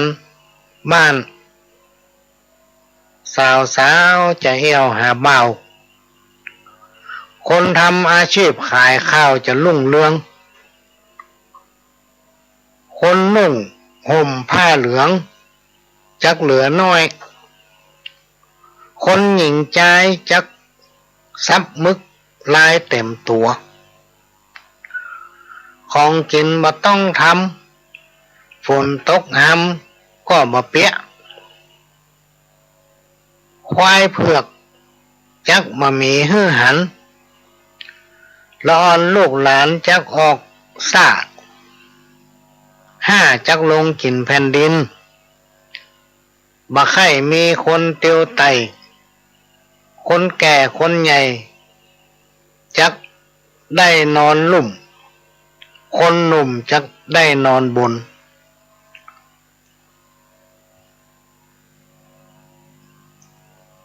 คนซึ่งจะเมาแยกการน้อยหนานจักหนีเข้าป่าลูกหลานจักเหลือกำพ่อแม่หินแห่จักได้ยองบนหัวแหวนคนต่างแดนจักมาอยู่แต่บ้านแต่เมือง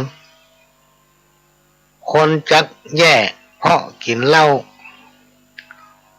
คนเฒ่าเพราะเกิดเมินดงเหิงบ่มีไผหูจักพืชพักจักได้อยู่ในมุ้งเปียดบุงจักบ่มีไผหาบคนใจบาปจักรุ่งเรืองคนตั้งหลายตัวบ้านตัวเมืองจักมีหูทิพตาทิพพริกแห้งพริกหลวงจะบ่เผ็ดเฮ็ดจักออกตามร้านค้าจ้างมาจะบ่ได้แยกการคนพิการจักได้เป็นเจ้า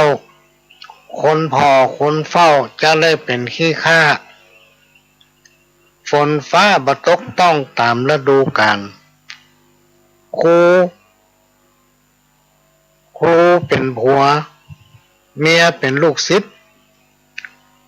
คนผิดจักอยู่เหนือกฎหมายร่างกายจะอ่อนเปี้ยบ่มีแหงคนตั้งหลายจักได้จิกินมะแขวงมะเขือ ได้สิกินมะแขวงมะเขือเกลือจังหายเก็มก่อนจักสิ้นสุด2,500 กว่าวาษาโลกาจะวินาศถ้ามันผ่าน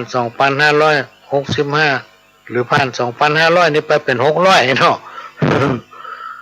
โลกาจะวินาศอันนี้เป็นกรรมมาเก่าเป็นตำนานมาเก่าพี่น้องท่านผู้ฟังเพิ่นบอกมาว่าเพิ่นได้พบปะตำนานมาเก่าจากลายแทงอย่างมั่วเพิ่นก็ล่างลาเขียนส่งมาให้มาดูก็อ่านหลายเตือนนะมันจำไม่ได้ถ้ามาแต่งลายขึ้นสร้างนี่นักแก่นะพี่น้องท่านผู้ฟังก็มาแต่งลายมากหน่วยเต้าบ่เต้าบ่เป้านี่ลูกมันจะขึ้นสร้างอันจ้างจะมาเล่นกีฬานี่มีละหันละมาเตะบอลปูปลาจะติดคุกนี่กะคนทุกจะล่ำจะรวยวะมันเหมือนนิทานเรื่องหนึ่งพี่น้องท่านผู้ฟังบอกนั่นไปดูเมื่อมาว่ามันนี่จะตุกเท่าตายจะตุกขนาดว่าแสนสาหัสพอไปดูเมื่อมาปั๊บนี่มันก็เล่งทำงานถึงเมื่อวันเมื่อคืนนะถ้าวันไหนเรือนแจ้งมันถึงมันย่างละอยู่สวนบ่ปลูกอันยังปลูกไปพัดเวียนขายอันนั้นเสียงปลูกอันนั้นปลูกไปเรื่อยๆแหละเว้นช่วงปลูกไปจะปลูกทีเดียวนะสมมติปลูกผักกาดใหญ่มาแล้วมันใกล้นี่ขายละก็ปลูกกระลำด้วยทำเนี่ยกระลำใหญ่มาใกล้นี่ขายปลูกผักขี้หูดเนี่ยโลกอันนั้นขายนั่นเสี่ยงขายนั่นต่อจากกรรมที่หมอทำนายไว้จะตุกแสนสาหัสกลับกลายเป็นคนรวยพี่น้องท่านผู้ฟังมันต้องไปไหนผลิตสินค้าออกขายติ๊กคนเอาถ้าขยันเนี่ยไม่ต้องกลัวว่าตายไม่ต้องกลัวว่าตายยิ่งคนมีความมีความกตัญญูต่อพ่อแม่มาเริ่มบุญคุณไผ่ที่เคยช่วยเหลือเฮาเนี่ยอันเนี้ยพี่น้องท่านผู้ฟังฮิมากล้าขึ้นคนไหนที่ลืมบุญคุณคนเนี่ยพี่น้องท่านผู้ฟังครูบาอาจารย์เพิ่นว่าบดีขนาดจะไปจำสวกใส่ใจนะไอ้เนอะเก็บไว้ในใจปฏิบัติตามเนี่ยไปการอนุเคราะห์ช่วยเหลือเฮาเนี่ยเฮาจะต้องบ่ลืมเพิ่น สิ่งไหนที่เราสามารถที่ยิบเงินจะตอบแทนเพิ่นได้พี่น้องท่านฟังก็ตอบแทนเขาระลึกถึงตึงดีละเอาบอกเก่าไล่ไปสีบนินทาบอกว่าเฮ้เปิ้นลบลูเปิ้นเนี่ยถึงบัดได้เลยพี่น้องท่านฟังเพราะเปิ้นเป็นคนมีพระคุณกับเฮาครูบาอาจารย์เพิ่นกล่าวว่าคนลืมคนเนี่ยให้มากล้าขึ้นนะแม้นจะมีฐานะหลักฐานมีเงินเป็นโกดเป็นแสนเป็นล้านเหมือนหมดพร้อมเป็นคนลืมคนมาฟังข้าวสักบทหนึ่งเสียงก็บ่ค่อยดีเพราะว่ามีคนรอฟังอยู่เนาะเพื่อมันจะได้สัก20 บาท เดี๋ยวนี้ได้หลายร้อยแล้วนะฝากไว้นะ ขี้ดอกมันขึ้นเนาะบุญญาปาละหาพ่อปิตามีเต้าได้จะฟังเนื้อลูกเต้า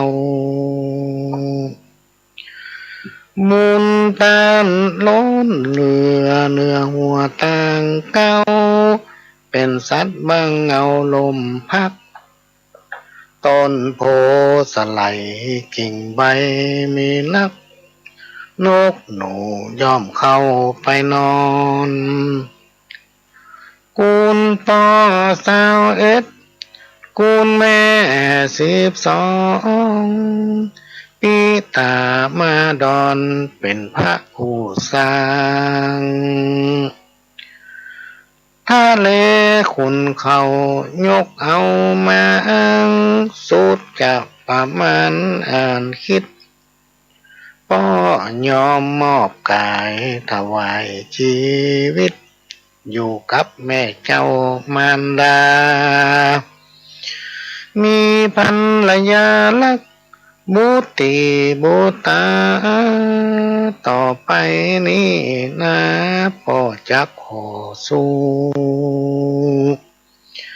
ภาระตั้งหลายพ่อจักกอบกู้จำเป็นแลดูสปะการอยู่การกินนี่สินฐานะตั้งแต่สร้างบ้านจันก่อนรับเดิกลูกเจ้าฮีเขาหอมของเหือปอไหลน้องบ่มีวางเอือนแม่จักไปไหนบ่ว่าไก่เป็นห่วงเป็นใย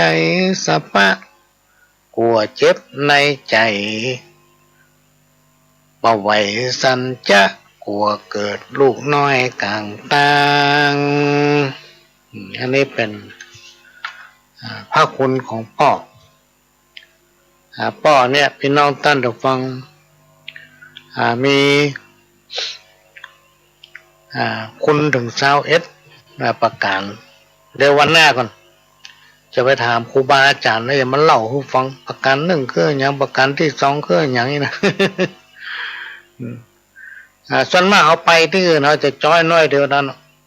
เขาก็จะจ้อยในลักษณะเกินเป็นหัวข้อมันบุญญาปาละ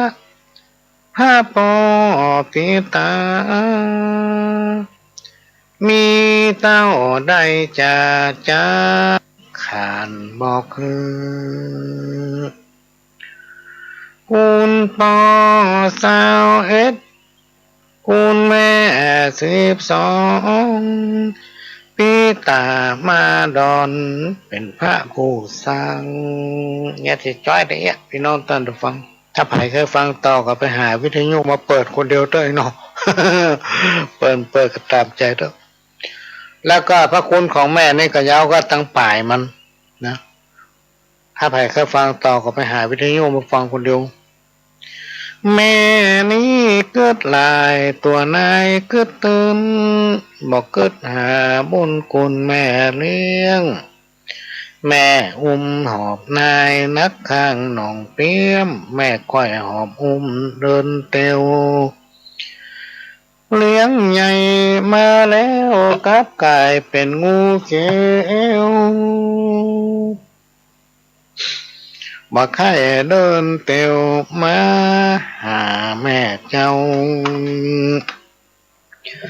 แม่มาตุกใจแยกการตึงเท่าป้อหิวแห้งลอยอ่อนนักลูกเต้าเต็มใจเป็นเตวตัดมาซัดขวางฮือหนีไปแม่เลี้ยงลูกไว้หวังได้สุขใจแม่ได้กินได้ไว้ปั่นลูกเต้ามาเดียวนี้เฮ้ยบ่มีไผเฝ้ามาสวตุ้มลาแม่ไว้น้อยอกมองใจกับเจ้าลูกไทย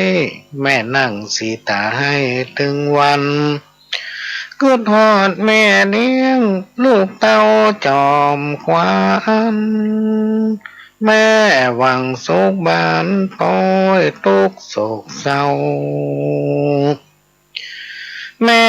หวังกินแห้งซ้ำกายเป็นเจ้าหมูนักเบาถอยจ้าหวังถึงสวรรค์เย็นผมจันฟ้าซ้ำบ่มหญ้าเปิดดินแม่เลี้ยงชีวิตอินทรีย์หากินเลี้ยงลูกใจหญิงเด็กขาหนุ่มน้อยบ่ใจแข้งจ่าเนื้อนายน้องน้อยตามกำมีบอกตักจำใส่ใจเนื้อเจ้าลูกรักเหมือนกันชู้ผู้หญิงใจนี่ก็เอาตั้งป่ายมันน้อยเดียวจบ ก็เพื่อว่าพี่น้องท่านจะฟังใจดูเนาะก็เดี๋ยวกูจะไปโอนสตางค์ถ้าร่วมบำรุงสถานีสักหน่อยอ่ะโอ้มันจ้อยม่วนแต่ม่วนไหวเนาะม่วนมาม่วนมั่วพี่น้องท่านฟังบางคนก็โอ้เขาใจเขาจ้อยม่วนเสียงมาแค่ดีพี่น้องท่านฟังแต่ภาคเนี้ยมันสุขภาพเริ่มจะดีมาละอ้าวก็มาอ่านข้าวอันนี้ลองฟังพอทุกขังโลเกสัพเพวะทุกในโลกสงสารเปิ้นเล่าจ่าไว้มี108ประการเกิดมาพบปานมนุษย์ลุ่มใต้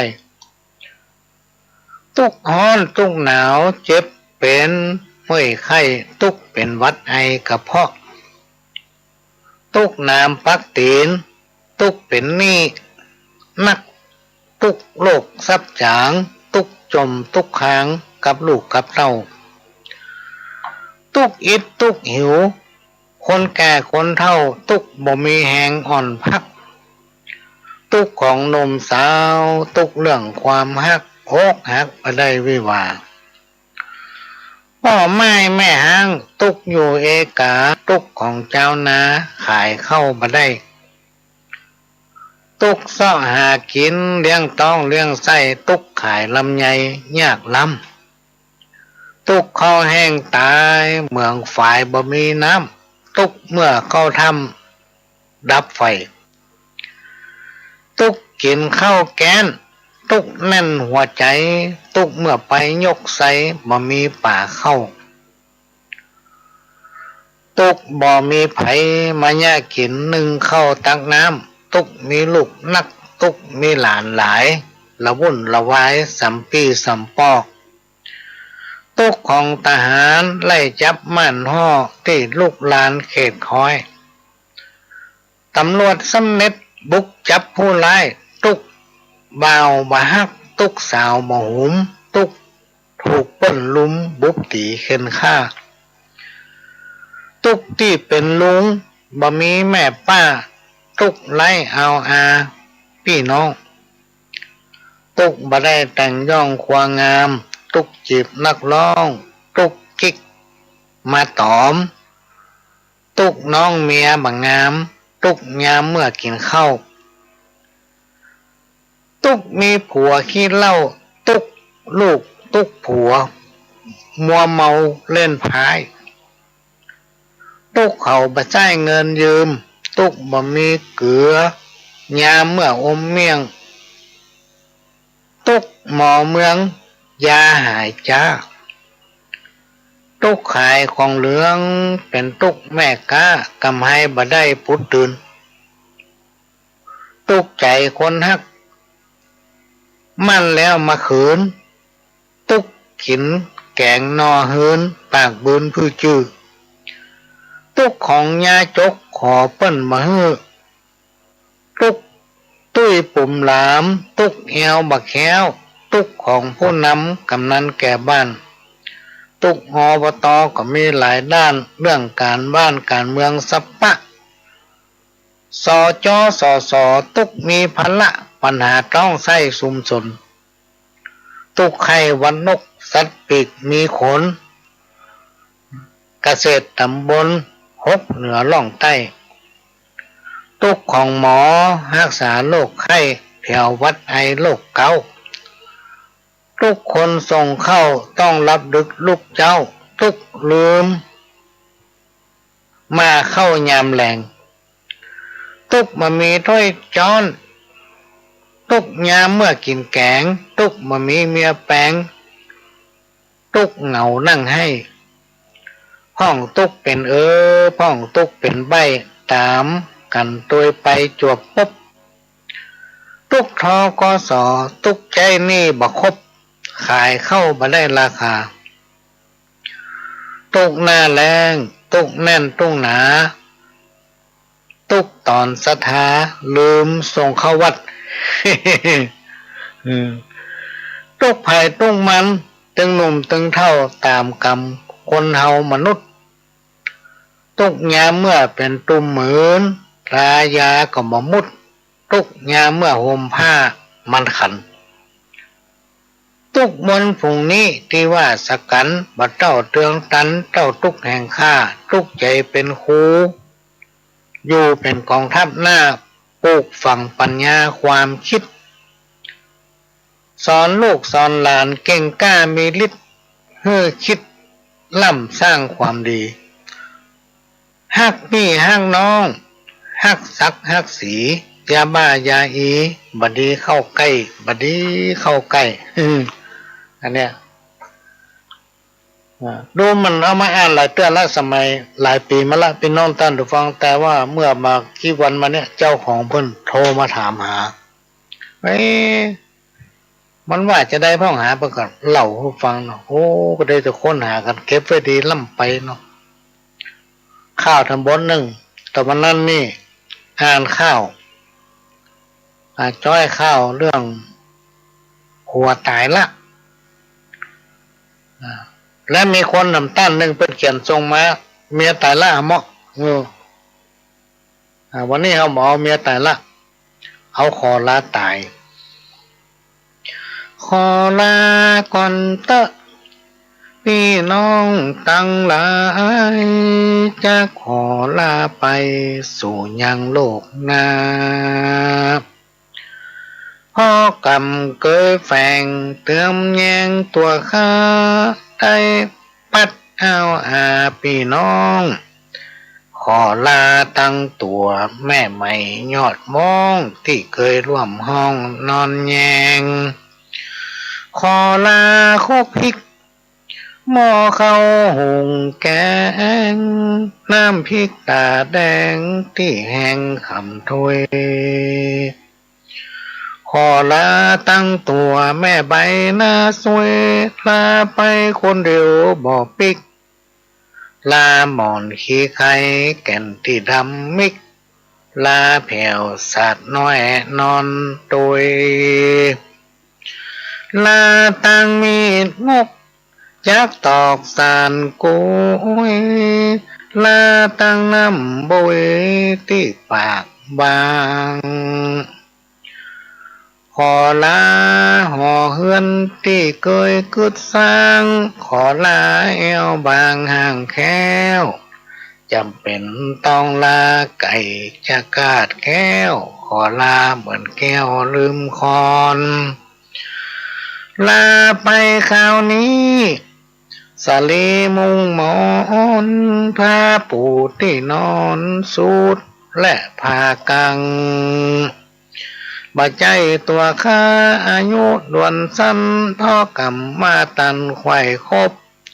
แก่บ้านกำนันต้านตีเขาลบขอลาจากเจ้าไปนอลาไปพัมพร้อมลาทอกสลาอปตติเคยเลือกตั้งลาเพื่อนลาฝุ่งลามุงพากังวัดวาอารามและตุพระกาญะกำมังพาดพังสัปปะบ่ตั้งใจได้ทำไปวีรกรรมนั้นแม่นปากปลาใสร่วงล้ำอันใดอาภัยตัวข้า ลาตาย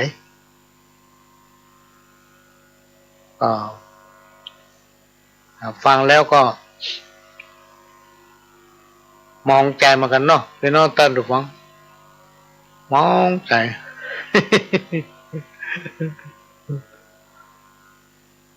มาฟังสปอร์ตกรรมก็ได้จอยให้ฟังในบทหนึ่ง กฐินทานคือสังฆทานบุญทานยิ่งใหญ่ข่าวสารเพื่อการประชาสัมพันธ์ขอเชิญชวนศรัทธานักศีลนักบุญทั้งหลายร่วมงานทำบุญทอดกฐินสามัคคีของวัดร้องอ้อตำบลสันติเชื่ออำเภอเมืองจังหวัดเชียงใหม่ตรงกับวันอาทิตย์ที่6 พฤศจิกายน พุทธศักราช 2565 ขึ้น 13 ค่ำเดือนยี่ทอดถวายกับพระสงฆ์ที่จำพรรษาทวนไตรมาสของวัดร้องอ้อ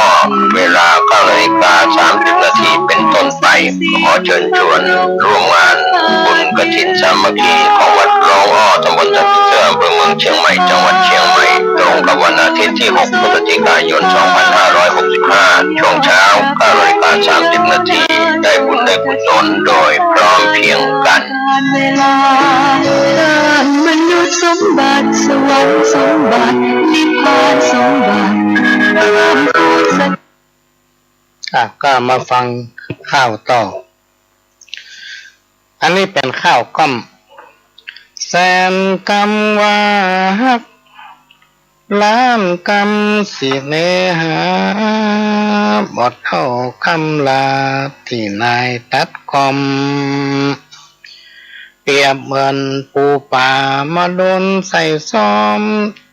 เจ็บถึงหลังหอมเสียบกัดเกยอู้ฟู่จ่ามาตุมตอดสัดละป่านอันฝุ่นดินศิลากาน้อยบ่มีกาสินแม่ตาดำนินจริงทิ้งนายนาก้อยฟังโต๊ะนายแม่สายน้ำดำยังถ้อยกำสำคัญปีนี้ปีจับไข่จ่าวาทากล่าวจี้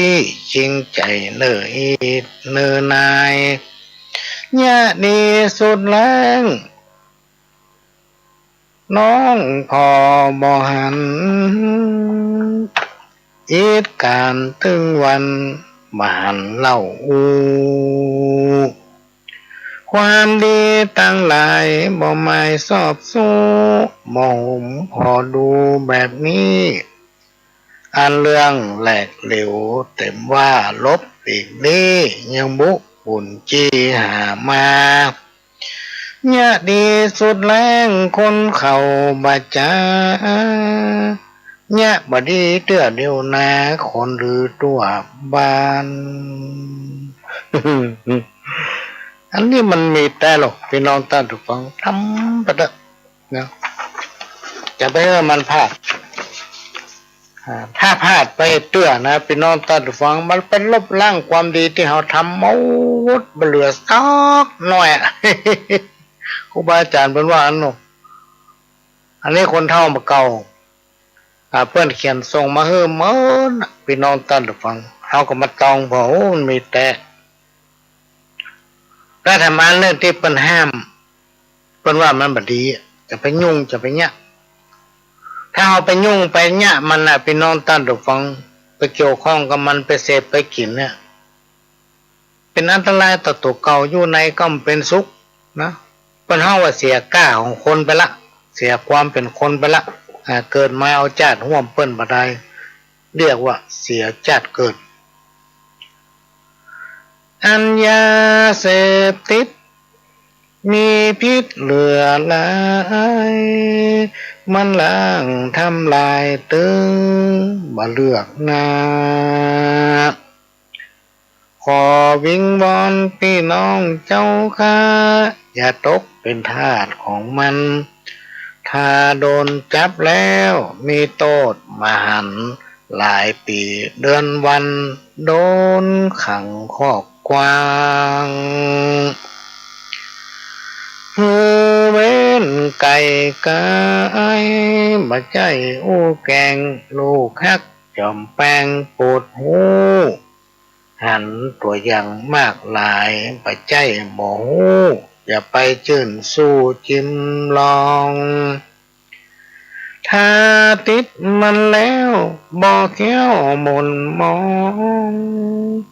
คนน้ำตาน้องคือ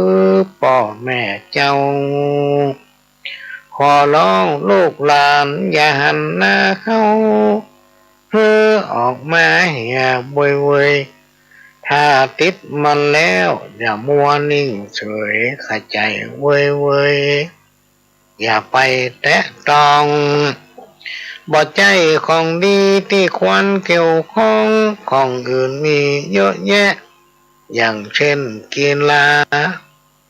มีหือของแวะเพื่อสุขภาพอันเฮาดีพ่อแม่พี่น้องมีศักดิ์มีสี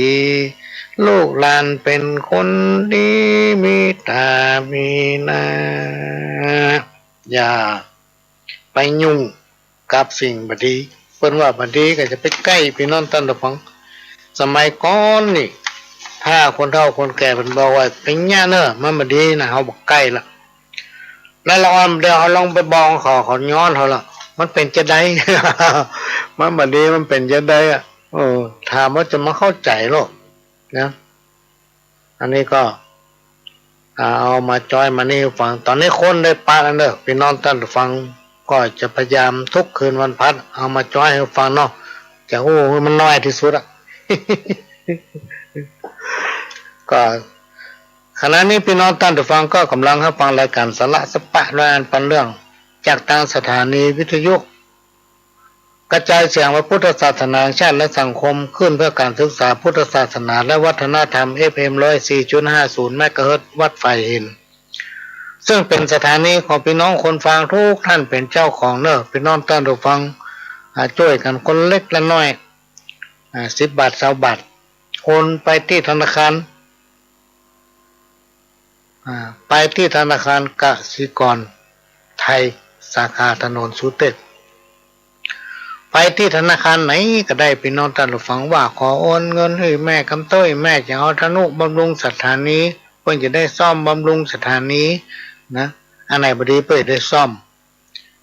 และเสียมันก็ชัดเจนให้ฟังกันโดยตลอดแหละพี่น้องท่านผู้ฟังบอกว่ากลางวันกลางคืนฝนตกฟ้าห้องเสียงมันก็หายถ้าเครื่องมันดีมันก็ต้องมีการทนุบำรุงหมายเลขบัญชีของสถานี471 2274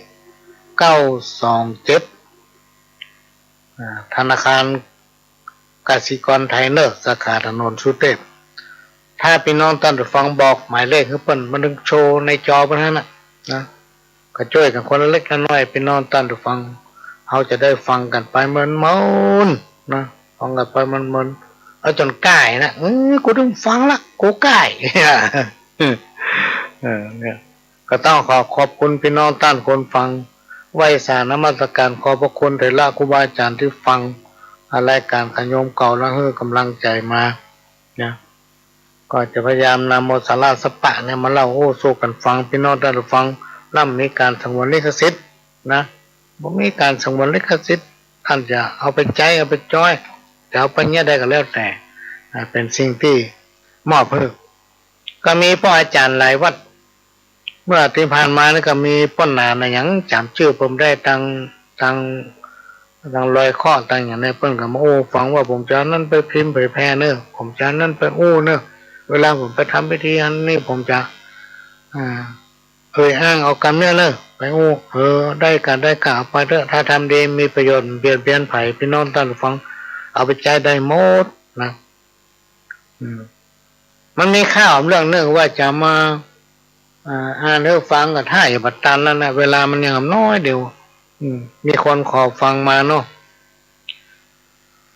เรื่องผีประวัติเก้าเดิมมันมาเนี่ยบ้านเฮาแจ้มีผีนะพี่น้องท่านฟังโบราณเพิ่นว่ามีงิ้วคนหนึ่งเอาผีมาขายคนแต่ก่อนนี้ไปเนี่ยการทำงานละบ้านละจองกลัวโจรผู้ไล่มาชกมาชิงมาค้นเอาข้าวของเนี่ยบางผู้บางท่านไปไหนไม่ได้ต้องเฝ้าบ้านกลัวคนให้เขามาค้นเอาเงินเอาคำถ้ามันมีอยู่หั่นก็ดีกะถ้ามาค้นแล้วมันไม่ได้อย่างไม่ด่าเขากลัวคนไล่ด่าหัวคนก่อนเปิดผีมาขายตั้งแต่หั่นมาก็เลยมีผีบ้านผีเฮือนว่ะตำนานเพิ่นมีไว้เอาเรื่องนั้นมาจ้อยให้ฟังแต่มันจ้อยบัดทันละเวลามันจะหมดละนะเวลามันจะหมดเรือน้อยเดียวครับกฐินทานคือสังฆทานบุญทานยิ่งใหญ่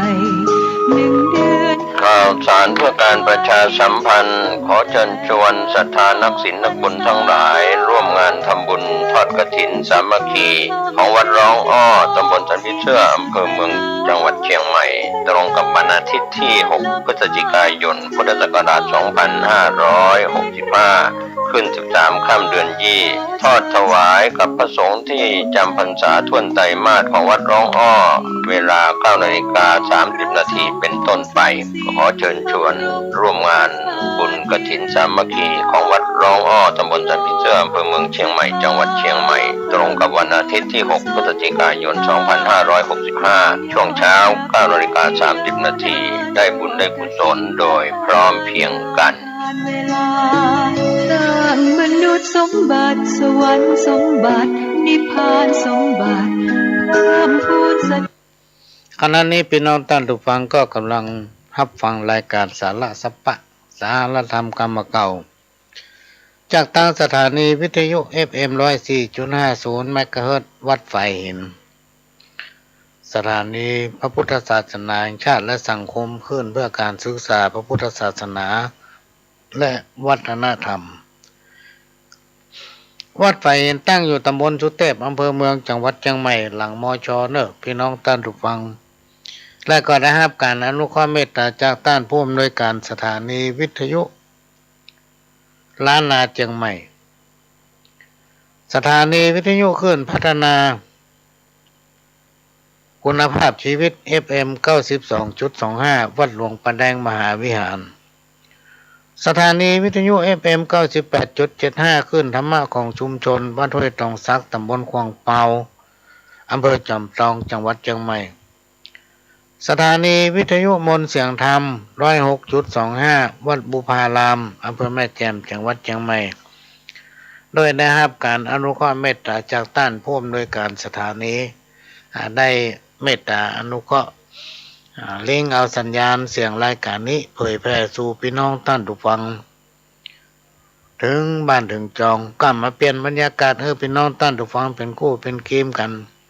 โดยการนำเอาสาระสัพพะร้อยอันพันเรื่องมาเล่ามาอู้สู่กันฟังเนอะพี่น้องท่านผู้ฟังเป็นประจำทุกวันเสาร์ตั้งแต่เวลา 4 โมงถึง 6 โมงแมลงและก็เป็นประจำทุกวันอาทิตย์ตั้งแต่เวลาบ่ายโมงถึงบ่าย 3 โมงแล้วทำเวลาหนึ่งในวันอาทิตย์ 5 โมงถึง 6 โมงแมลงแต่ถ้ามีโอกาสก็จะอยู่กับพี่น้องท่านผู้ฟังหลายชั่วโมงและเป็นประจำทุกวันพฤหัสพี่น้องท่านผู้ฟัง 3 ทุ่มถึง 4 ทุ่มวันนี้เวลาหมดเวลาป้าหลวงก็จะขอนำรายการจากพี่น้องท่านผู้ฟังไปก่อนขอกินข้าวล้ำนอนรับขอสวัสดีครับ